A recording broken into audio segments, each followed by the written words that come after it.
Hi everyone, welcome to stream, welcome to D&D. Okay. Oh.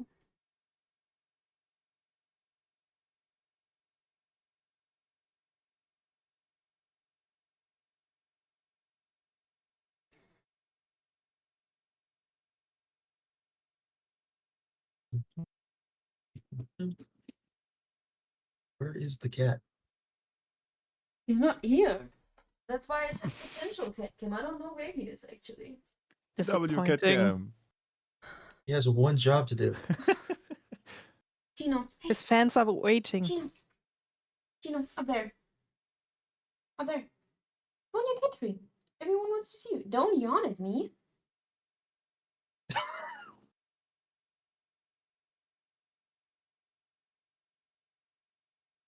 Gino, hey. I know you like that blanket, but you're supposed to be up on your cat tree.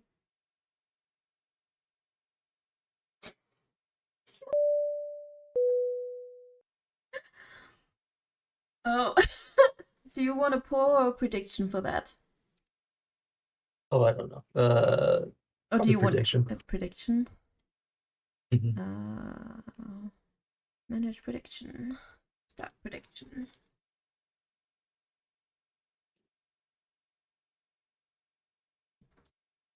Oh, there he is. Oh, look at that dude. Wow. It's like Nuba summoned him with saying, will he be a good boy? He's huge. He is. Yes, he is. He's so big. Oh my And god. right to sleep. Honestly, I would love to be a cat. Yeah. I don't know about that. Their food looks terrible. I mean, you can be picky as a cat and then force your owner to give you better food, so...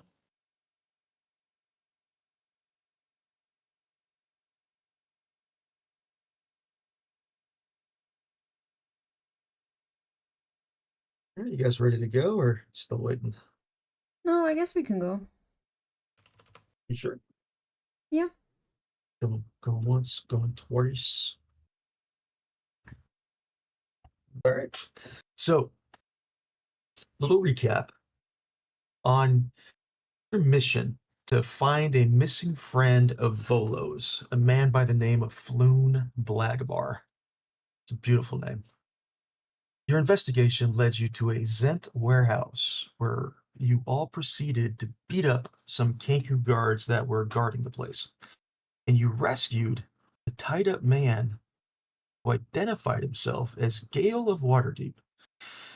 As you were about to untie him and get some more info, Sarathan experienced a kind of strange vision.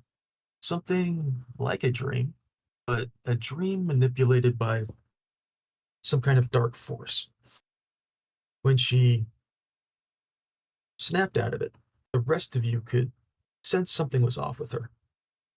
All of you briefly felt this strange pressure coming from the scars on your wrists. Something about the scars is definitely off, alien to you. Maybe Volo's right. Maybe what you all have is some kind of curse.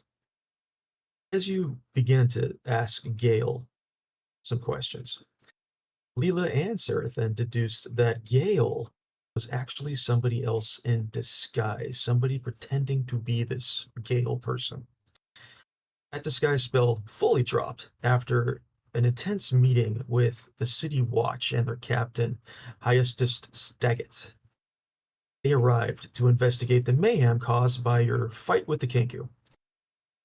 The mystery man revealed himself to not be Gale, but somebody named a lord, somebody named Raynar Neverember.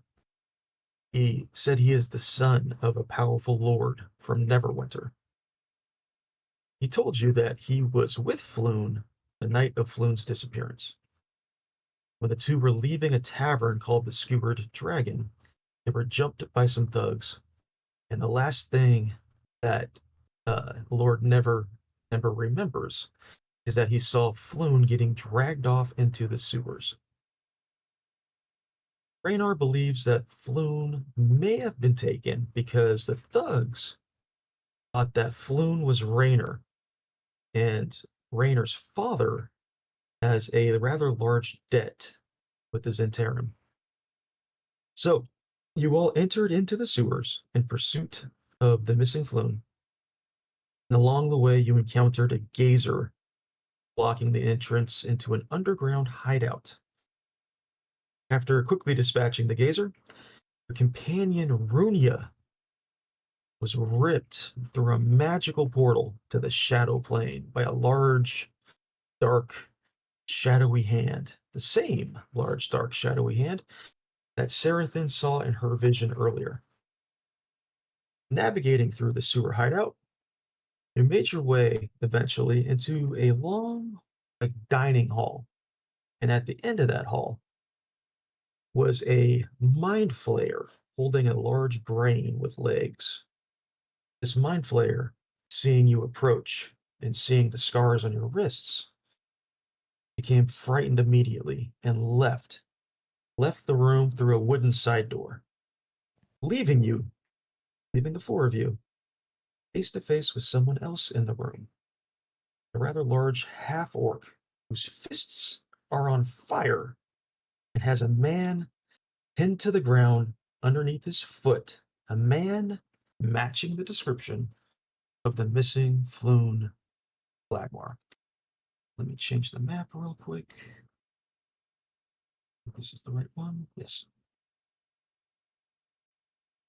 Mr. Turtle. Mr. Turtle, as you all kind of enter into this dining hall, seeing this half-orc partially on fire, Mr. Turtle, you find yourself standing in the ruins of a village, a familiar village, your village. The same charred timbers, broken stone walls that you remember.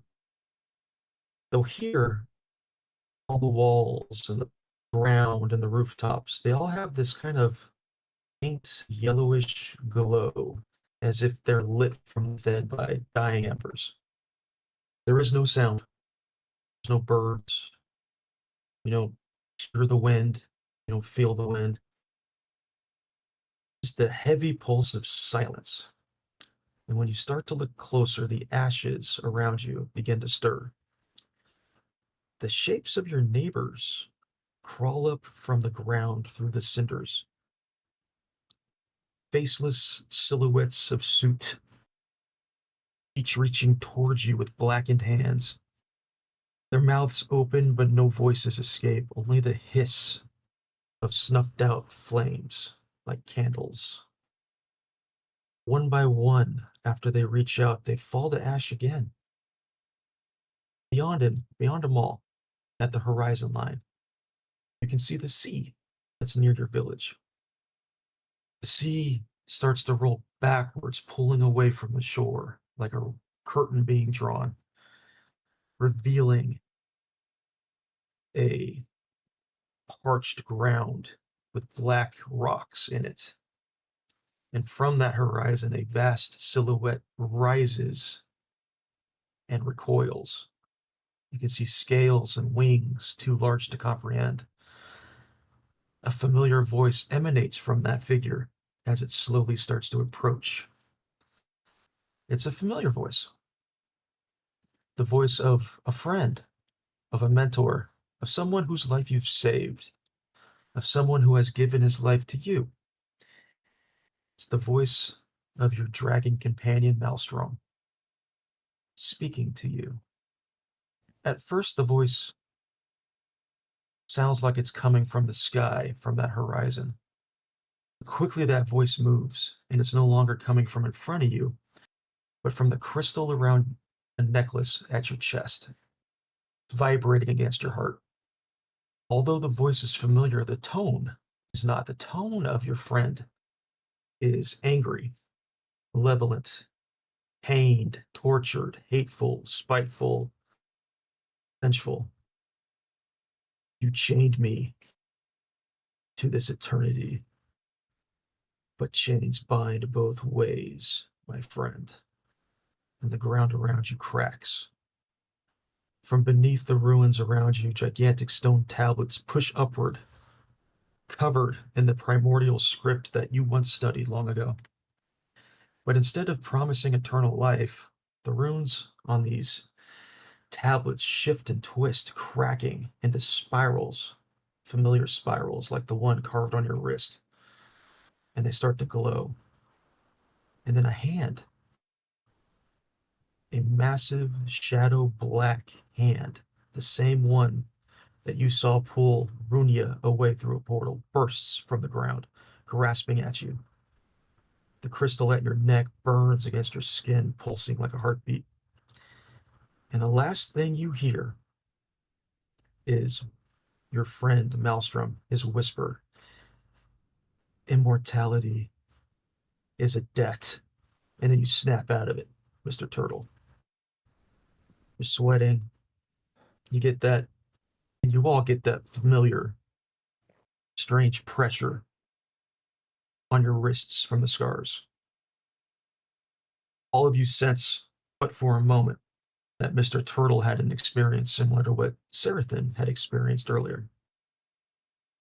Serathin in particular, you sense a strong psychic and emotional connection to Mr. Turtle. And you swear, Serathin, that you heard a voice you don't recognize, a voice you've never heard before, but you heard it all the same. Serathin, make an insight check. Oh, I was not prepared. Insight +2. What a strong start. So that's a 3. Actually, Is well, it 3? Okay. it's a natural 1. Oh, it's a natural 1, even better. Okay. Yep. Yeah, you didn't. That's fun. You heard. She didn't You notice heard. shit. I'm swatting at the You flies around my heard. You heard a. You did hear a voice, but it was speaking in a language that you just can't comprehend. It was a deep voice, and you swear the voice was coming from Mr. Turtle, but it wasn't Mr. Turtle. But that's all you got. So yeah, so you all, the 4 of you, are standing in this dining hall. There is a large, hulking, half-orc figure whose fists are on fire, who's underneath his right foot is a man matching Floon's description pinned under his foot. This hall, this hall clearly is some kind of dining hall, but all the tables have been pushed to the side. There's no chairs in here. There's a massive, like kind of stone, almost like a stone throne with some boxes and crates, and a small table behind it at the other end of the hall. There is a strange light source at that end of the hall. It looks like it's a purple flame. So something either magical or alchemical, something is causing the flame to be that color. You just saw, like literally moments ago, a mind flayer practically sprint through the door that's on the left side of this map. He didn't open the door and pass through. He went through the door, like his body passed through a wooden door onto the other side. And he was carrying with him this kind of large brain. The orc takes his foot off of Floon, and for perhaps the first time you see that Floon is badly injured, like bleeding, cut up, on the verge of death, but still alive. Floon's not really moving, but he's alive. His eyes are open. He kind of sees you all approach. The orc takes his foot off, faces you, and says, "I was just about to finish having my fun here before having dinner." And when he says dinner, he looks down at the man. And he says, "But you've interrupted me. What do you want?"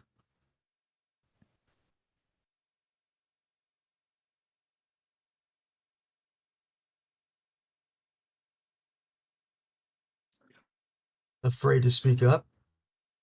Perhaps we let our fists do the talking. What do you say? I have a feeling there's no talking our way out of this one, is there? You can try. Hmm. I don't know. He seems pretty violent. DM, what are our odds of talking our way out of this one? It depends. I'd say if you want the honest answer, the odds of talking yourself out aren't particularly high. Yeah. It's gonna be a waste of time. But you All never right. know. You never know. That's You never know. well, and like talking our way out and getting this guy out alive, kind of slim. Okay. Game plan, guys. We beat this guy up. Okay, wait. I have another question. If I can heal Floon, is he gonna would he fight with us? Would he be allowed to fight with us? Would he be of any fucking help? You'd have to figure out to heal him, but from what you can tell, first glance, he doesn't have any weapons on him. He Oh, so looks he's like just useless. for lack of a better term, shirt. Cool. Okay, so that's not helpful. We can worry about healing him after the battle. I'm just trying to figure like how pertinent is it that we heal this guy? Okay. It might be best to dispatch of the one doing the hurting first before you try to heal. Got you. Okay. That's what I was kind of like. I was like, hold on, how like on the verge of death? Like, is he gonna make it? Is he gonna survive through the battle long enough? Okay. Who wants to fight him? I'm always down Who's- for a fight. You Okay, don't have to ask cool. me. I just want to make Question. sure. Did he Usually see that's me not yet? a Because I'm go-to. like at the very back of the group. Uh-huh. So I'm thinking like if we all like trade glances and agree to fight him, if he hasn't seen me yet, if I should try to take a shot first with my bow or something because I'm at the very back and he might not see it coming. So Or before did we he enter already see initiative, all of us? before we get a shot off before we enter initiative. Is that an option? Does that work in this game? Yeah, no, that does work. If Rose, for instance, and this is just an idea, and Okay. you can obviously come up with other ideas that are similar, but if Rose hear you wants to out. distract him, Rose wants to distract this individual by trying to talk with him. Okay, I got you. And then Mirai flings a arrow off in that distraction. Okay. I mean, yeah. Okay. Mirai, he also stands like behind Mr. Turtle and me, and I'm pretty tall, so she could kind of hide behind us. I'd say. Okay. I I'm would say down. if you can figure out a way of like a 15-second distraction so that Mirai has enough time to what is it, knock an arrow? Is that the term? To basically load an arrow and get a great aim at this guy through two rather large individuals who are standing in front of her. If you can do that, then Mirai will have that shot at advantage. Okay. So how do you want to distract Grum'shar? Okay. What if I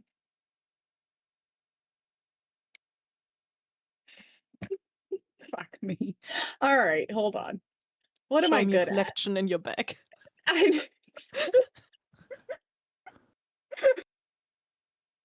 like, I don't. What are my options? So Like, yeah, you got a few I options. can. You have a few I'm options. thinking out loud. Yeah. I So could. Okay, what were you gonna say? If I can give you just some basic things to kind of just whenever this kind of scenario happens, a couple things to keep in mind. The first thing is if you can like use your words obviously to try to distract him, like saying something Sure. provocative or something that would just get his attention. The other thing is to think about like what items you have on your person that may, like if you were to pull something out, it could be money, it could be a magic item, it could be something you've purchased along the way, something that might distract him or might be of interest if he sees it. Yeah, things like that. So entirely up to you how you want to. I mean, at the end of All the day, right. it's all just going to be a check you have to succeed at. It's just a question of what you want to do is going to determine how difficult that check is. Okay, hold on. What if I interesting.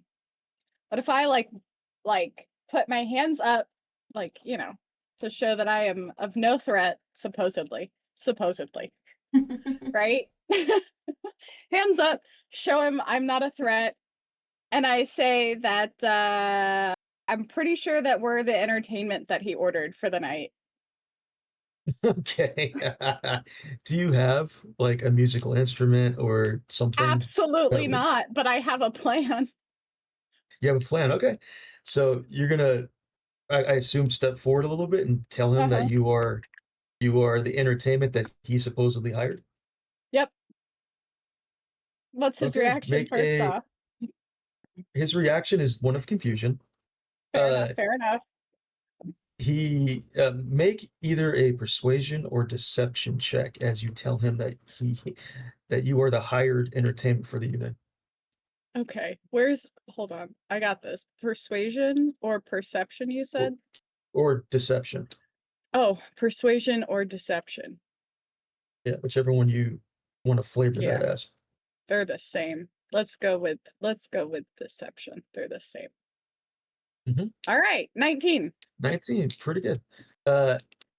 He kind of takes a step like past Floon. No concern for Floon whatsoever. And a legitimate look of like puzzlement on his face. He goes, I don't recall. I mean, yeah, sometimes I bring in a band or some girls down here, but I can't recall hiring anybody for tonight. It's not like there's a special occasion. I don't think it's my birthday. He looks down at Floon. Floon. He kind of kicks Floon in the ribs. Is it your birthday? Floon doesn't respond. All right. I say something akin to like, I'm not sure what the occasion is. I was sent here by a friend and was already paid for the night, and tits out. Immediate flash of tits. Goes, oh, that kind of party, huh? That kind of party. Who hired you? Do I know them? I have no idea. Man gave me money. Here I am. It's not my job to ask questions. All right, Mirai, make a short bow attack with advantage. Short bow, there you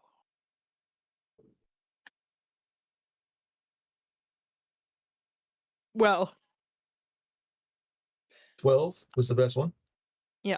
Let me double check one thing here. Sorry, 1 second. Okay. So, Rose, you step forward trying to convince this half orc that you're the hired help.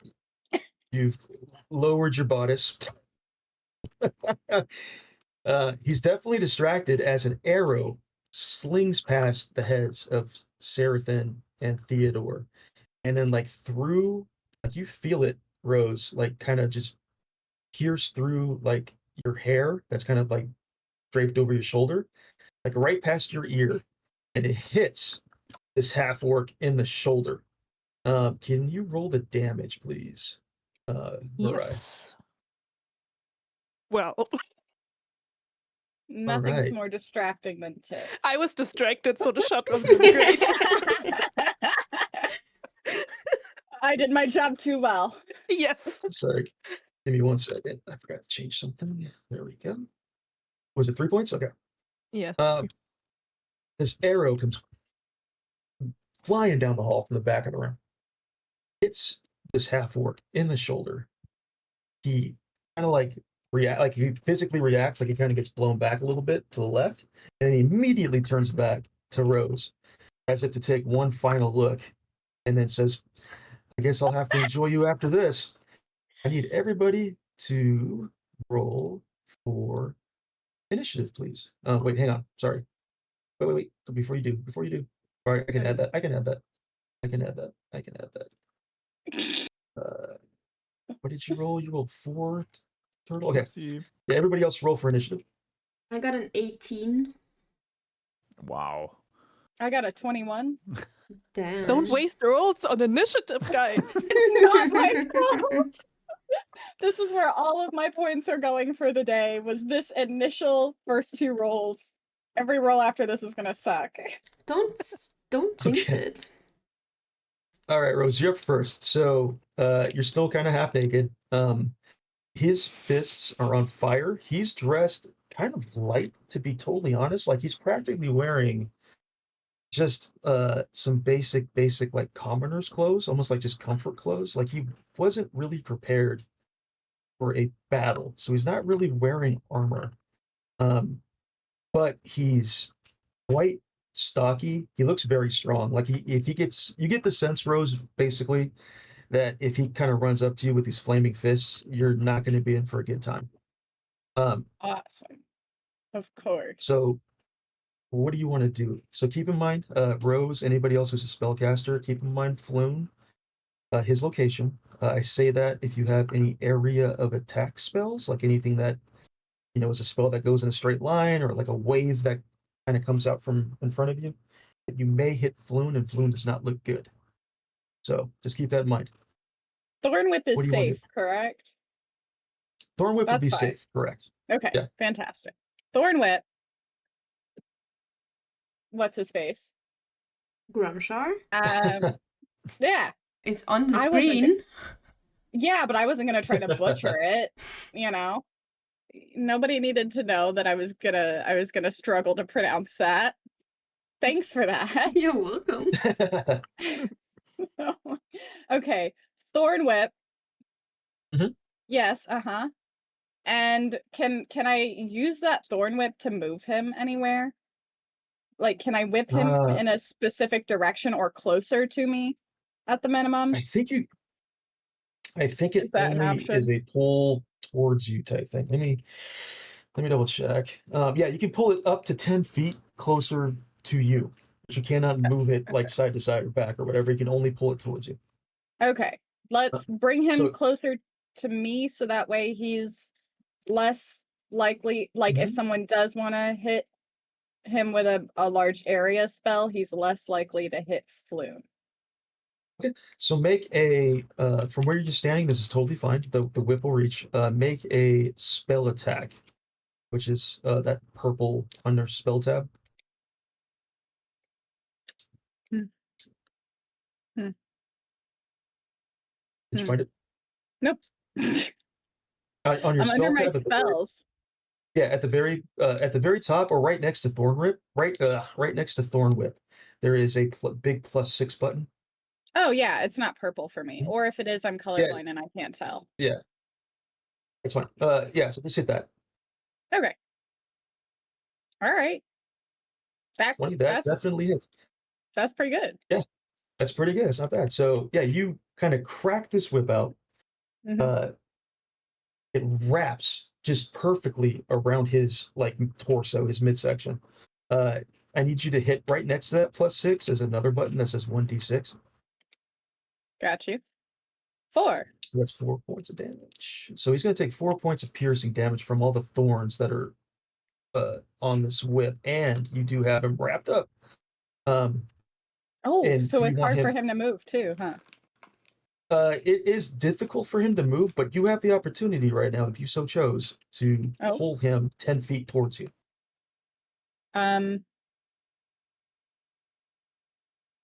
Yeah, yes. Does it have to be all 10 feet? Up to 10 feet. Up to 10 feet. So Okay. right now he's about exactly 10 feet away from you. Okay, I don't need him that close, right? Because then if somebody tries to use a spell, I'll get my ass hit. Unless I move. Can I still move after this? Well, keep in mind most of your companions are also martial in nature, so they're more likely to attack physically than they are with spells. Well, I And was if thinking of the turtle. yeah, well, that's Well, why if they're- that's why by most of them. So Half of them. absolutely you can do that. But if you're also near him, you would know this already because this has happened a couple times now. If you're near him, immediately Mirai gets a little bonus to her attack if she's successful with sneak attack Oh. because you're standing next to him. Yes, Also, Sarathan, whose turn is next.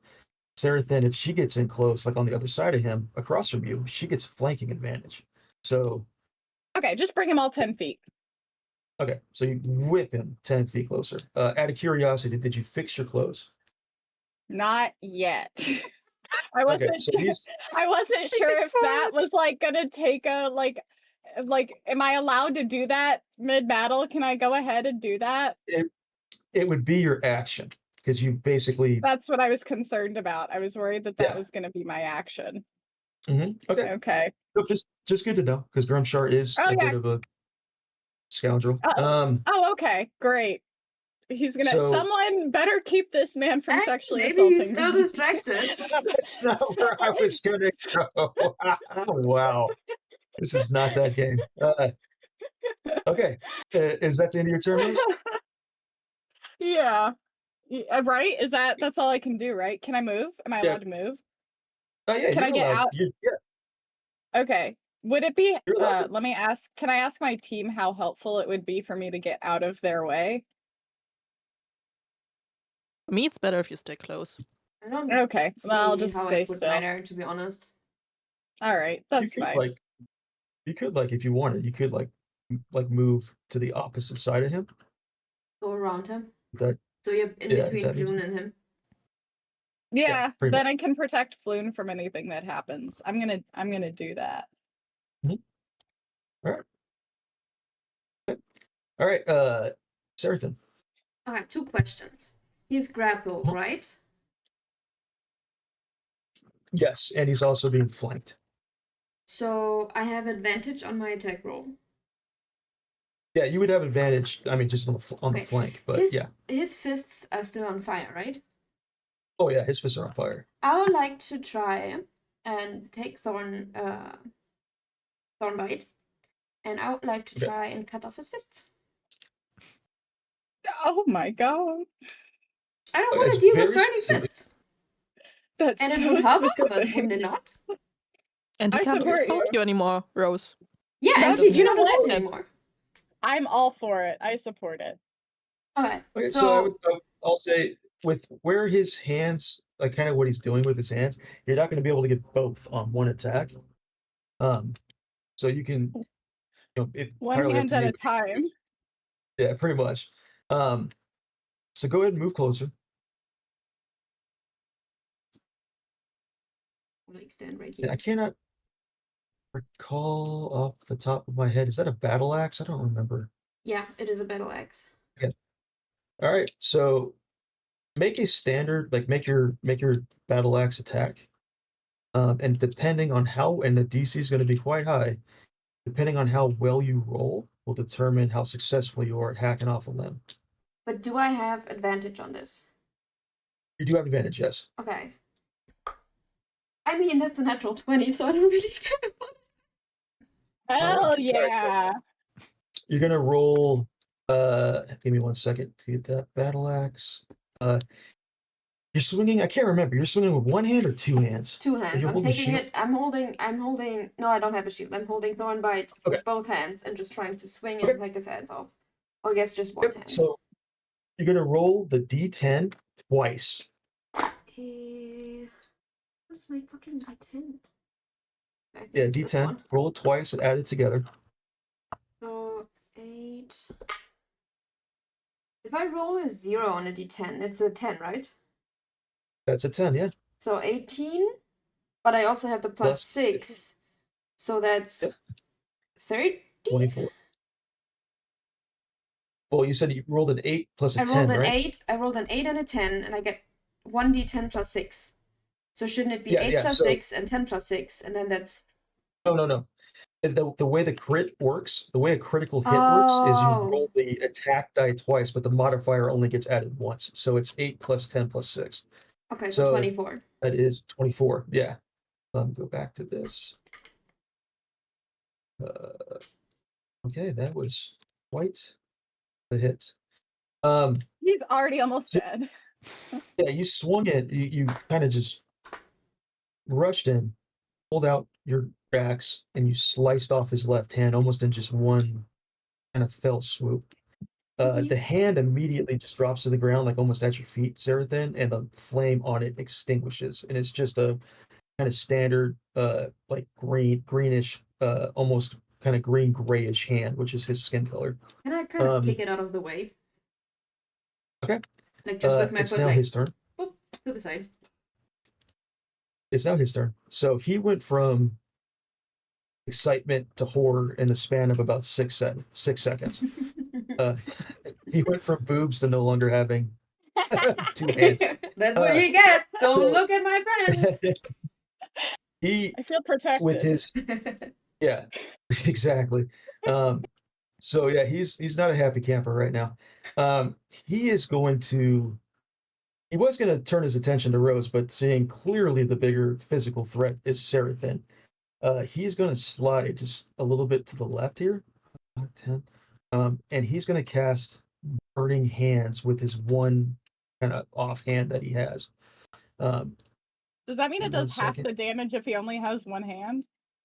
No, it doesn't. That would be great, but no, it doesn't. But it should be a I tried. disadvantage, right? Because he's still grappled. Well, not with this spell. If he was Okay. doing a physical attack, yeah. Okay, I see. Oops. Okay. If he was doing a physical attack, yes.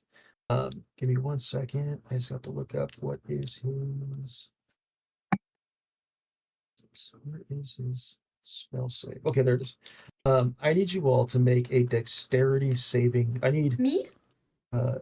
Zarathan and Mr. Turtle and Mirai to all make a dexterity saving throw.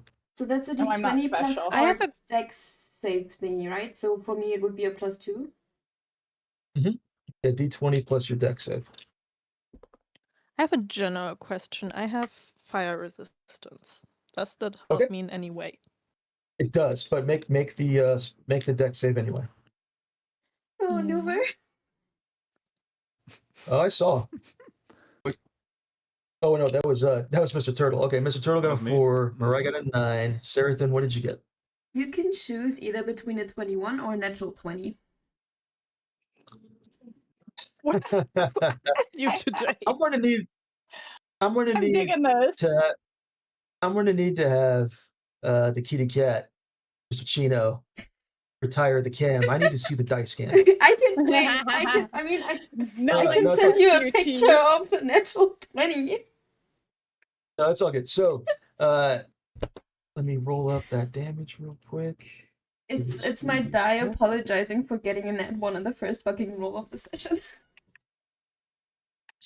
Can I ask this at hopefully this appears. This might not appear. It probably won't Oh my appear. good luck. It did not appear. Okay. Oh my good luck. So the total damage is 16. Zarathan, you saved, which means you take half damage. So Zarathan, you take 8 points of fire damage. On a natural 20? Even on even on natural 20.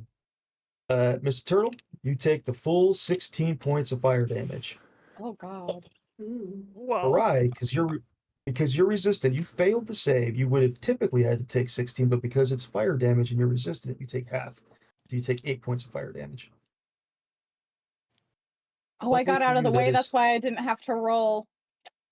No, yeah, because you're standing behind him. So Yeah. Lucky you. all right. That is the end of his turn. It is now. All right. So you just got a good old chunk of fire to the face. Quick What are you question. doing? Get I that have Yes. shit. 16 HP and I just took 16 damage. Oh, Oh. Ooh. All right. Okay. What? Don't worry about the Is he answer to dead? that question. Don't worry about the answer to that question just yet. Mariah, what are you doing? Shit. sorry, that just threw me off. Okay, before I do anything, I have a question. I have a spell. I'm probably gonna butcher it. Thaumaturgy or something. Thaumaturgy? Thaumaturgy. Yes. Yeah. And I can say that one word, of it but I can't is say what? nothing. I'm just talking to myself. Okay. One of them is And in the description it says fire play. You can cause flames to flicker, brighten, dim, or change color for 1 minute. Could I dim the fire from his hand with that, and would it also like reduce like his fire damage for that 1 minute, or wouldn't it just dim the fire but still deal the same damage? Yeah, it's look at the very first sentence of the spell. It says you manifest a minor wonder. Oh, So okay. it basically, for something like fire play, it's like a candle. It's a Okay. it's something very, Yeah. very minor. Something like a Okay. dude who could cast flames on his fist is very different. Yeah. Okay. But that is a fun Then spell. Just keep in mind that spell is a good spell to like mess with people when you're trying to get stuff done. Like I small just little read it ways. earlier and was like, Yeah. maybe. But then I'm not using that now. I'm gonna move closer, first of all. Okay. And could I use my short sword to try and cut off his other hand? I mean, I would have You can. advantage because we're flanking him, right? You're And flanking I him, would and you've also got these. sneak attack if You've I got hit him. exact. You have that sneak attack because he's also surrounded by the companions, basically. Yeah. So yeah, you run forward. As you're running forward, you can't help but notice that when that flame attack went off, Mr. Turtle, it kind of stands in place for a moment, and then as you pass him, like you have to kind of like almost leap past him because it's kind of a small corridor to get into the room. Mm. As you kind of leap past him, you hear a thud from behind you as Mr. Turtle has landed flat on his back. Um, so yeah, go ahead and whip out that short sword. It's the +4 next to the short sword name. Mm. Nice, that definitely hits. And don't forget, you Yeah, got okay. advantage. So Yeah, okay, so it hits it's just anyway. a little harder. So roll the damage, which is D6, I think, +2, if I recall. Yeah. Yeah. 5 And points. then also my sneak attack. Mhm.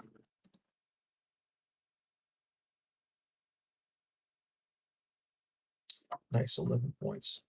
All right, so you run forward past Mr. Turtle, whip out that short sword, and slam down on his other hand. Not quite hard enough to bust through the hand, but it still does some pretty significant damage. He's not looking good at all. He's from what you can tell, Mirai, like if you somehow were able to get like one more shot off, like maybe it would have been enough. Um, I assume you're staying where you are. I can't remember, Mirai. Did you get the? Sorry. Hmm? Yes. So keep in mind you've got cunning action or bonus action, so you can choose to All disengage, right. get some extra movement, even try to hide, attempt to hide behind something. Mm, Like right now, say I'll like you take didn't want to be next to this guy. If you wanted to back off, you typically would Yeah, get I think an attack. I'm gonna use dash and get pretty far away. Okay, you still have some movement speed left. If you Yeah, but wanted to not a lot. disengage, not a lot, but if is what's going to happen is he may decide to take his opportunity attack on you because you're moving away. True, So if you take the true. disengage element of Yeah, that, you can I'm, back off without getting hit. yeah, I'm gonna use disengage and move a little bit. I don't think I can move further than that. 10, 15, 20. You can move one more square away. Okay, then I'm gonna move like here. Okay. Uh, Mr. Turtle making the first death save Oh, of the fuck. campaign. I need you to roll a d20. And I think you can even do this in D&D Beyond. There should be like a little death save thing that popped up where your HP is, if I recall. Yeah. Yeah, there should be like roll a death save or something. I can't remember. I can just click it and see what happens. Oh, Yeah, see what happens. roll death save. Roll the save? Okay. So how death, for those who don't know, oh no, here it is. It says 3. Okay, so how that works is you get, for lack of a better term, 3 chances to try to stabilize yourself by making death saves. And how you do that is you roll basically just roll a d20, not add anything to it. If you roll a 1 through 9, it is considered a fail. Or is it 1 through 10? I think it's 1 through 10, and it's considered a fail, and Mr. Turtle gets a death kind of applied to him. He rolls an 11 through 20, it's a success, and he gets kind of a save rolled next to him. He's got to do this until either the deaths fill up to 3 or the saves fill up to 3. If he rolls a critical failure or a critical success, it counts as 2 points. So if his next death save, he rolls a natural 1, He gets to Sayonara, make a Mr. new Turtle. character. And how you can kind of help as his companions. How you can kind of help is there's a variety of ways to do this. Anybody can run up to him and do a basic medicine check to stabilize. The medicine check gets easier if you've got the what is it? The medicine kit, I think. If you happen to have the medicine kit, that gets a little bit easier to make that medicine check. If you happen to have a potion of healing that you can just dump down his throat, that'll help. If anybody has a spell, a healing spell, like healing word, if the druid happens to have good berry on her, anything that can basically give health points, you can apply to somebody who's down to kind of revive them.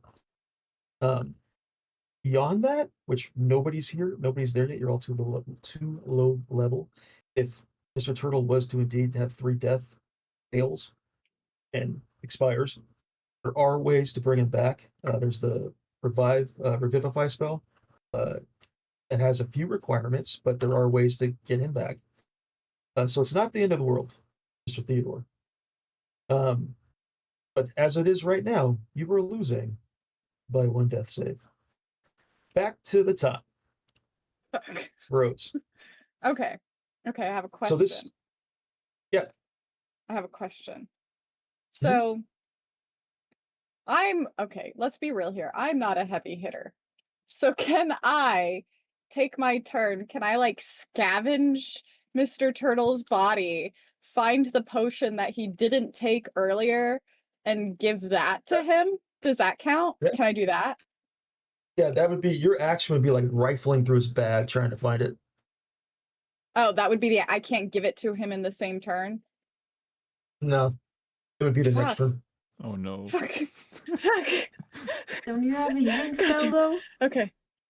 I thought I Chance did, a chance but though. I thought I did, but I don't see it. Like, I feel like I remember having a healing spell, but I don't see it. You don't see it? And Is it not? Did you? am I an idiot? No. Like, no for some comment. reason, I have poison spray twice, and I don't understand why. I also have blade ward twice, and I don't understand why. Uh-huh. Yeah. So I can answer do. that really good. Yeah, you know, Wait, you've I got see healing it. word. Yeah. Okay. So the poison spray and the blade ward, that comes from, so the blade ward is not supposed to be there twice. That Okay. we can fix. We'll fix that later. The poison spray is there twice because you picked it as a spell option for yourself, but you're also getting it because you took what is it called? You took a feat. I assume when you created your character, you took a feat called the Magic Initiate. Did. Which gave you some extra spells, and you chose poison spray again. Why would I have done So that? I don't even remember making that decision. no comment. So this can all be fixed. This can all be fixed later. Okay. It's not a big deal. So the Okay. easiest thing would be to when we're done here, and you can do this when we're almost done here. But when we're done with this fight, you can choose on your spell list your known spells. You can uncheck poison spray as your cantrip and select a different cantrip. Okay, cool. In the meantime, let's use healing word real quick. Okay, so healing word, I think you're far enough away. Yeah, 60 feet. So you see the 2d4 plus 4 next to healing word? Yeah. Hit that. Oh no. Okay. It could have been worse. That's pretty good. That's not bad. That could have been a lot worse. That's actually not bad. Okay, so from this distance, Rose, you see Theodore on his back. You hold your hand up, like literally just past like Grum'shar's head because you have to point at Theodore, and you say whatever magic words you want to say for your healing word. It's typically just a short phrase. And Theodore, you feel breath, you feel life, you feel like you're waking back up. And it's kind of strange. You only rolled one death save. But for a moment, you swore for a moment you were back in that village. Your village.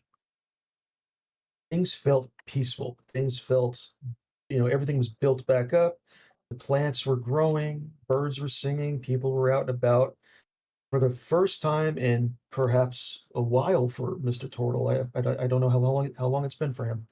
The first time in a while, you felt for a moment, you felt truly like you were at home, at peace, and then you snap out of it. You're on your back, looking up at the ceiling of a sewer. No, bring me You got back. Please. you got 9 points of health back. So yeah, give yourself 9 points of health, and then you're on your back still. So on your next turn, it's going to take half of your total movement speed to stand back up. While you're on your back for the moment, you are considered prone, which means any physical attack against you is made at advantage. But you're alive. Okay. And you see, if you kind of just poke your head up past your stomach, you can see Rose is the one who cast a healing word spell on you. All right, Rose, you can move if you want to move. He may take an opportunity attack on you. He may not. That's your risk to take. Nah, this is fine. This is fine. Okay. So successful, Rose. Good job. You Thank brought God. back a companion. That was stressing me out Thank you, already. Rose. Sarathan, you already chopped off one hand. He's not looking good. I mean, he thought this was going to be, your DM thought this was going to be a bit of a cakewalk fight, and turns out it wasn't. I'm so sorry. His other hand is I'm not. quite wounded. When Mirai hit his other hand, it tried to do the same thing you did. She didn't quite get all the way through, but she got a pretty good shot off. You can see a defined slash mark on his other wrist. If you wanted something to dangling by a Her thread. sword is not still in the hand, right? She pulled His it what? out. The Mirai's sword, it's not still in the hand, right? She pulled it out. No. She pulled. Yeah. Okay. She pulled it out.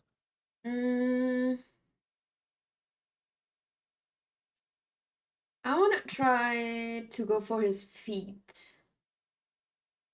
And also at the same time try to topple him if I can't finish him off. Okay. And this is the axe or the great sword. I forget which one does topple. The battle axe. I Okay. only use the battle axe, and topple is the battle axe. Okay. Yes. All right. So roll that. Again, you're at advantage because Rose is standing right there. You're flanking with Rose. So So at advantage. Wait, what? So I roll the d20, and then what did we say? Adding again? you're adding, I think, 6, if I recall. I don't know. It says saving throw DC 8 plus 2 plus the ability modifier.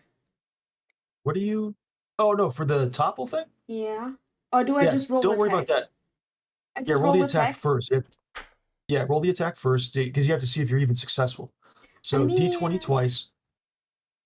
Don't get cocky. No, it's the first roll is a 23. Mm-hmm. And the second one is a 10. We need to come back. What's happening? The second one is a 10. So does the 23 hit? Yeah, that hits. So roll the roll the damage for the battle axe, which is 1d10 plus 6. Mm-hmm. So that's 10 damage. Okay, and you were aiming at his feet, you said? Yeah, aiming at his feet and then trying to topple him if my attack doesn't finish him off. I'm basically trying to sweep his feet away, if that makes sense. Mm-hmm. You aim are you aiming right at his ankle? Is that what you're aiming at? Yeah, basically. Okay. So you swing down, because you're right in front of him. It's not going to take much of a kind of power move on your behalf, because you're standing right in front of him. You swing your axe down. You hit him, cleave him right through his ankle.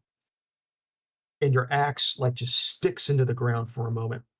He like drops that like open wound where his foot used to be, and he immediately buckles, and his head, as he comes down, his head lands on the other side of your battle axe and just like sticks into the corner of it. And your battle axe like pretty much just cleaves his face in two. Oh god. Ew. Oh my god, no. I mean, yes, but ew. That's foul as fuck. What are you doing in your free time? Just like... Oh, wouldn't you like to know?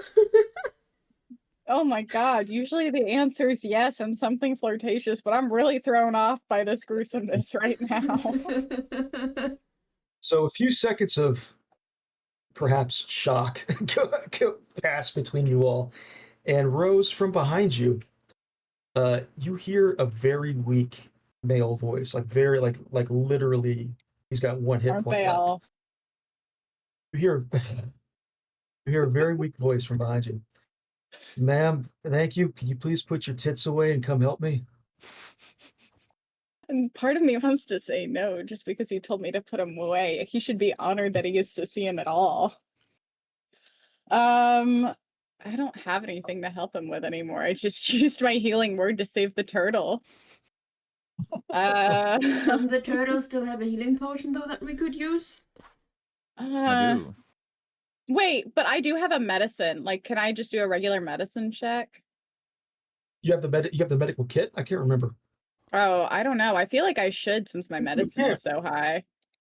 If I don't have it, you should have given it to me. I didn't pick equipment. I don't think I picked any of this stuff. Was I supposed to do something about that? No. That was part of the starting equipment selection. I don't think you have the medical kit. No. It's a very specific thing. I didn't pick any equipment though.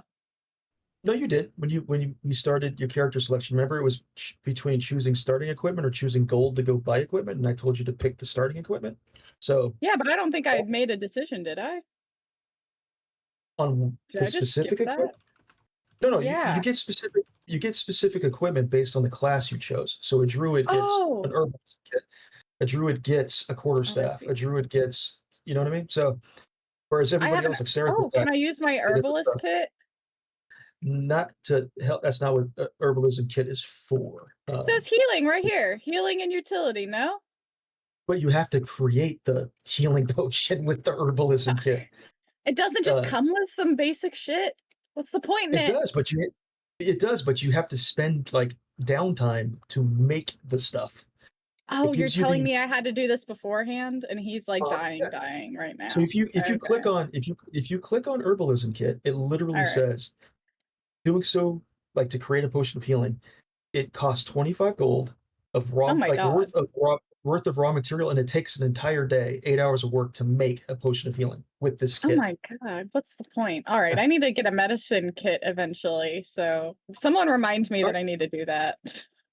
But you can do a medicine check on Floon to see what his injuries are. If anybody else can help, you can direct them. Like, hey, he's got a broken foot. Maybe somebody can bandage that up. Like, you know what I mean? Like, you can use your medicine check to determine like what is. I can amputate a limb if we need to.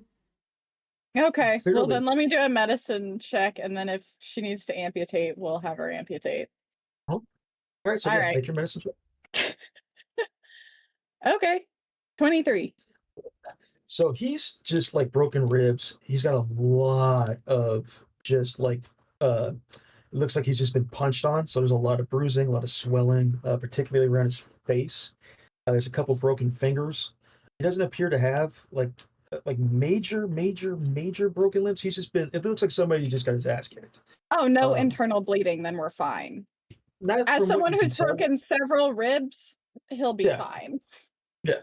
But it looks like he's going to have difficult standing. Like if you wanted to try to get him out of here, one of you is either going to have to carry him, or you're going to have to like fashion some kind of a like walking stick or something to kind of help put him out. on the shell of the turtle. Yeah. I don't want Mr. Turtle to use his potion if he doesn't have to on this random NPC. You feel? Yeah, Especially after this scare we just had. Okay. Who's Alright, so- strong? Who's carrying this man out of here? I mean, I'm strong, I'd say. All right. Yeah. Sarathan Sarathan, is it wouldn't picked be up a Floon. it wouldn't be a hard challenge for Sarathan at all. So Sarathan, while you are carrying him, like you can fling him over his shoulder practically. Oh, I was gonna princess style carry him. That's cute. Or you can do that. Because I have Thornbite like on my back. So I'm just princess. Oh, she's thinking real hard about this. She's being real particular. So you've stabilized Floon. He's alive, but like I said, he needs to see like a cleric or something to kind of help him out here. Is there anything else in this room you want to do? You got a dead body in front of you. I was gonna say, I would like to loot the body, please. Okay, just make a general investigation check as you're like snooping around. All right, let me figure out where I put that.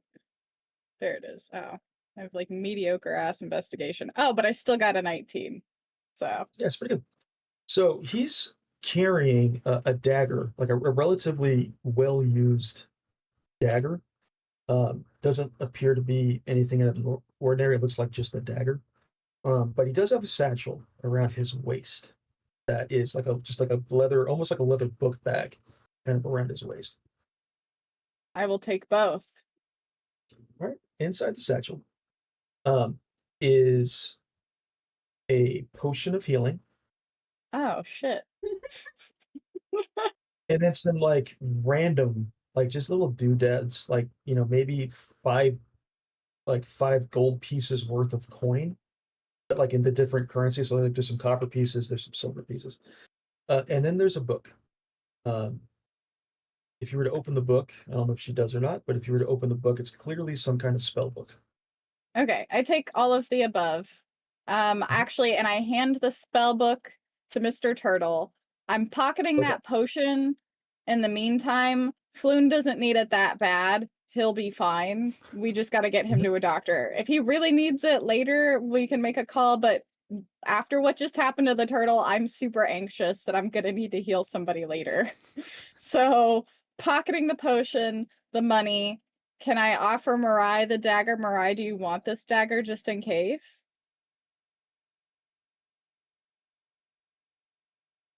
Mirai, would you like this dagger just in case? She did say she was going to be. Oh, sorry. No, Oh, that's right. I had my mic muted, but I was talking because I was muted on Discord, so I thought you could hear me.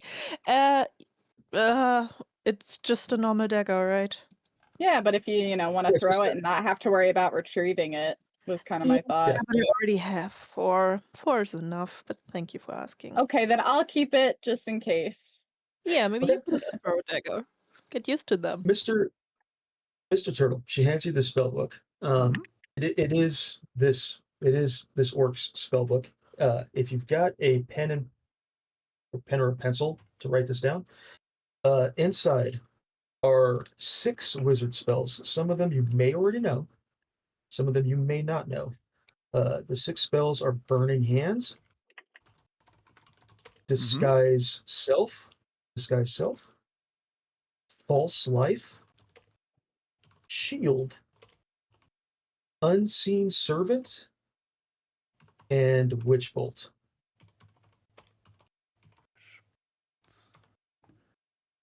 Those are all. And I can learn any of those spells.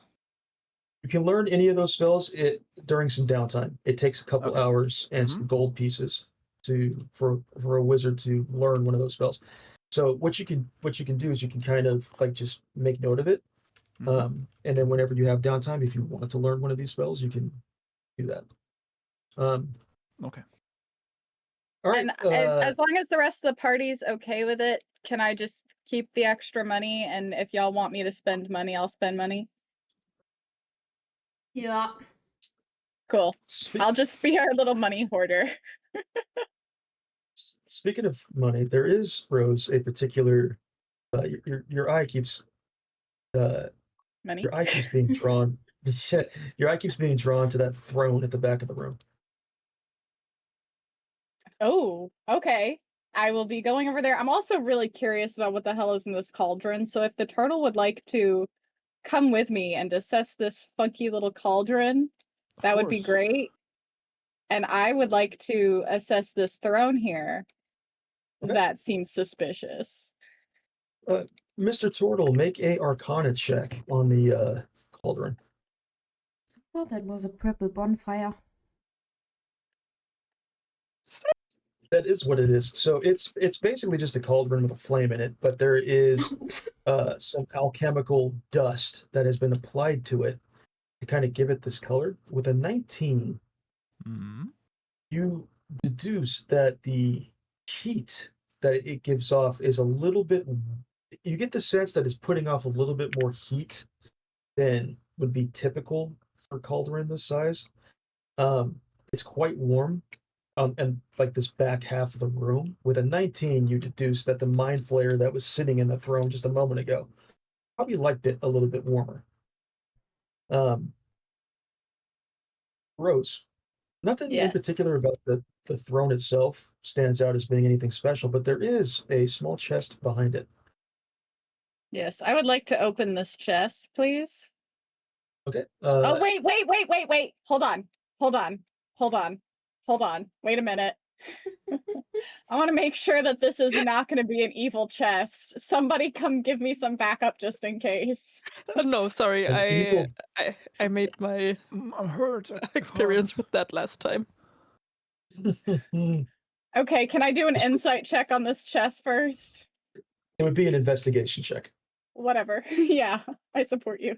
Can I do that? Just remember, an insight check is typically done to a creature to determine whether or not it's like telling the truth. Well, that's what I'm concerned. That's what I'm concerned this chest is a creature, to be fair. But you said it would oh shit, that's only a +1. All right.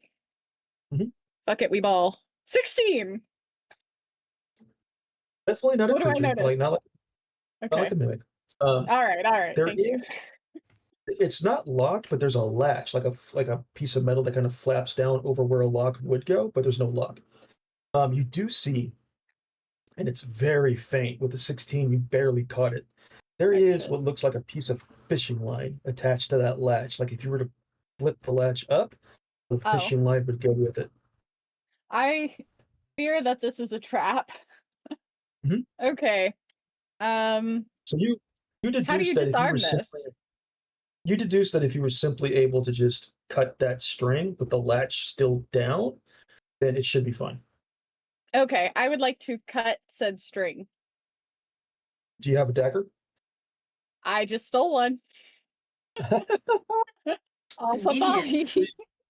You gently kind of wedge the the tip of the dagger like underneath the latch, but it's still closed, and you just gently just like snip the little piece of fishing line, and you flip open the latch, open the chest up, and there's clearly like a little poison dart, like in a pressure relief, almost like a pressure relief valve that was attached to the fishing line. That as soon as you were to open it up, this dart was going to go flying. So I'm so glad I panicked and waited. It's just like I said, it's a small chest. Inside are 2 potions of healing. Oh, fantastic! I'm gonna pocket those. There's also a big old bag of money. There's 16 gold pieces. Hell yeah! 16 Wait, gold can I pieces. also? Can I take the poison dart too and give that to Mirai? You can take the poison dart, but just be careful. There's no unless you've got a cork or something you can cap it with. Okay. So can I dig around for a cork? Yeah. Sorry, what? You can safely grab it, but it's just an exposed tip. So. Okay, I'll keep that in mind. What were you saying? Sorry, I got distracted. There's 2 potions of healing. There's 16 gold pieces, 82 silver pieces, and 250 copper pieces. Oh my god. Okay, hold on. I'm so taking this. You said how many gold pieces? 16, 82 silver pieces, 16. And 250 copper. And I think everybody knows the the currency exchange rate, but it's basically divisibles of 10. All you Europeans are fantastic at this. So 16, every 10 copper pieces is 1 silver piece. Every 10 silver pieces is 1 gold piece. Okay, cool. So I just added all of that to the inventory. Okay. And there what should else be, was... before I forget, all of you on your inventory tab. Uh-huh. There's a tab that says party inventory. So like shared equipment. If you picked up a dagger that nobody wants, but you want to hang on to it anyway, just who the hell ever knows. There's a party equipment tab or party inventory tab. Where? I don't... That you can add. Am I an idiot? On the inventory tab, at the very top of the inventory tab, there's a tab that says my inventory. I see. Yes. Okay. Then what I'll end up doing is maybe can I put potions in here and then everybody has access to them? Well, it's not so much that everybody has access to them. It's just, hey, these are things that Rose is carrying, that Rose is identified as, like, anybody can use this, but you These still are up for grabs. have them on your person. Exactly. Oh, I see. So, okay. Yeah. Okay, well, I'll worry about that later. Well, we can devise about that later when we have downtime. Okay, is there anything else worth inspecting in this place? In this room, no, that was kind of it for the most part. So you've What about got in this room?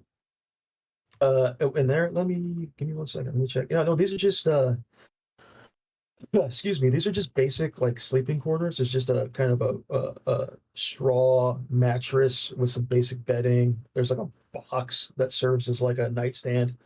But there's nothing. Can I dig around for a cork? Yeah, I'd say you should be able to find a cork. It's somewhere in one of these rooms, or you can fashion something to cap that dart with. Okay, fantastic. Found cork. Give poison dart to Mirai. That seems like something she should have. Okay. Mirai, you cool with that? Yes. Yeah. Okay, cool. Thank you. Bomb diggity.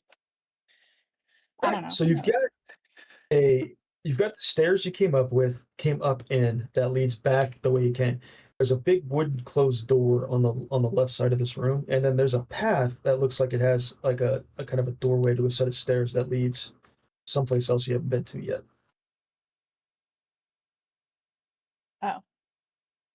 Floon in his kind of messed up state, his desire is just to get out of here, and he says there's a ladder like to the right. He's pointing to that room you haven't been into in the upper right hand corner. But there's a ladder back there somewhere that they use to get to enter and leave this place. He just wants to leave. Yeah, but hold on. Before we do that, I wanna like inspect the door where the other person disappeared through without opening it.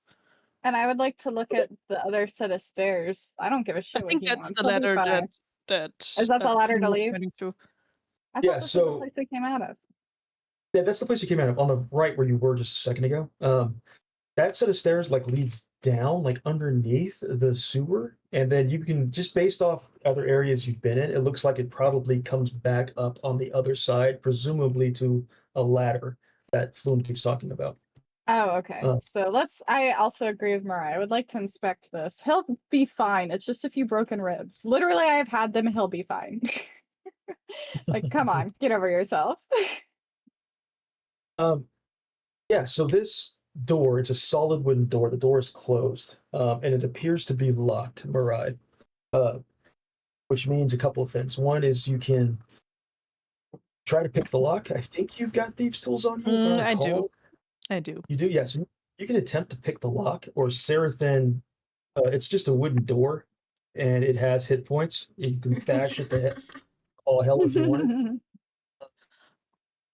Oh, I think would have fun. Can we do an investigation check to make sure before that it's not, like, open it? Yeah, not like the bathroom. Yeah, oh my God, I forgot about the bathroom. With a poison dart. I had forgotten about that too. So Rose walks up next to you, Mariah, and says, "Hey, before you fiddle with the door, we should check if it's based off of what I just experienced a moment ago with the chest. Booby trapped. You should check it. Trap. Titty trapped. So Mariah, Mariah, make an investigation check with advantage because Rose is helping you to determine whether or not this door is trapped. Well, Hell yeah. one is Oh enough. yeah. Okay. Go off, Queen. The door does not appear to be trapped, but it is locked. So you will need to make a sleight of hand check with your thieves' tools to see if you can pick the lock. Yeah. There we go. Well. Can I help her? Not in this particular case. Picking a lock is a very individual kind of task. With a 9, I mean you're not under any duress. It's not like there's a monster in the room and you're trying to like quickly pick a lock to escape. Oh, she can do it again? No, there's a rule in D&D about investigation checks, things like that, where as long as you're not under duress, you can take time to basically lower the difficulty class of whatever it is, unless she was trying to rush it. So with a 9, it does take you a little bit of time, but you're able to successfully kind of work your thieves' tools into the key lock, and you hear like some significant little clicks, and the door kind of just cracks open a little bit, and the door swings in. The door appears to swing in to the next room. Mariah, would you like to investigate with me? I mean, from your point of view, how much time does Floon have until he needs like serious help? Are you asking me personally? I mean, I feel like you have the most like healing experience, like know the most about it. I have no idea. If we're talking about like his actual injuries, to be honest, as long as he's got no internal bleeding, there's nothing a real doctor can even do about healing ribs. They heal on their own, fun fact. Like they'll be broken and they'll just float around in your body and eventually and some of them are actually floating already. I did not need that image. No. Well, you know.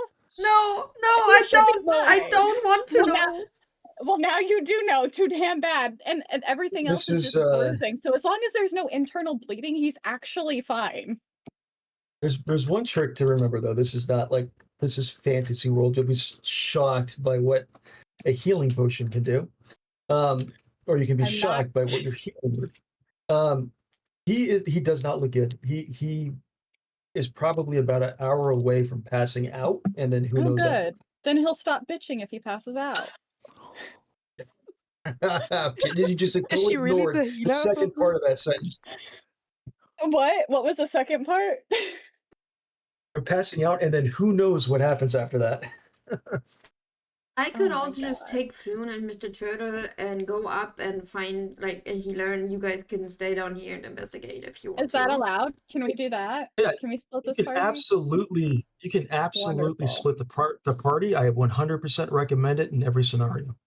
Okay. I was gonna say, is that a good idea? Like, Rose, for your information, I also got hit earlier. I only have half my HP.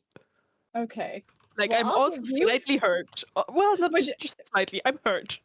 I'll give you a potion, but I'm not giving this random stranger one unnecessarily. How bad do we want to invest? Can we come back to this room? Are we allowed to come back to this room?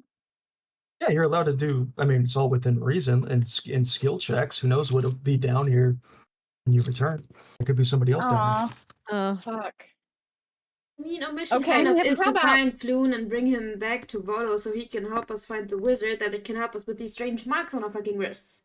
Yeah, but what if there's something cool in this room? What if? Yeah. Okay, hear me out. What if the turtle takes Mr. Floon? Yeah. What if the turtle takes Floon? How about the turtle takes Floon? The turtle is fucking like I just killed him. He still has only half his hit points. Enough to carry someone? Yeah, enough to carry someone. Because if he leaves with Floon, then, you know, they can go get help that they need. They can go see whoever they need. And then you can protect Mariah and I. I do not want to leave them by themselves. I do not want to leave two hurt people by themselves. Okay, so what if we leave 3 hurt people by themselves and Mariah and the turtle go, and then you and I check out the room? No. I'm gonna stay with the majority of the hurt people. You know what? I'm going in the room. I've decided I'm really interested in seeing what's in this room. I do not like leaving maps unexplored. I would like to go in the room. You guys can leave if you want. So you swing the door open. I didn't say I swung the door open. I'm gonna peek in the room first. You're gonna peek in the room first? Okay. I would like to peek inside the room. Okay. How, like, are you just pushing the door open like a foot or whatever, just to kind of get your head in there? Yeah. So it's a dark room. It's. But I have night vision. You do. It's still dark. Fuck. It is cold in there. Oh, okay. There's no ornamentation. The walls, what you can see, the surfaces, the walls are slick with moisture, and it's glimmering faintly. It's very silent in there. You don't hear anybody or anything. You feel like there is a presence in there of some kind, something familiar, but you can't quite put your finger on it. What if it's our lost companion, y'all?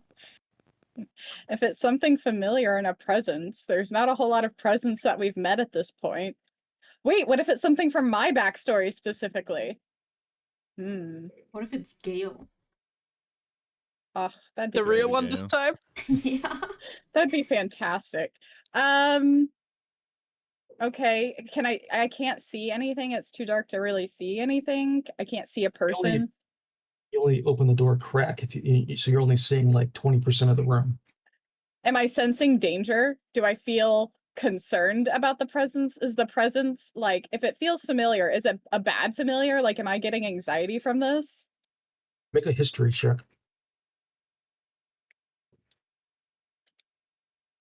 Oh no.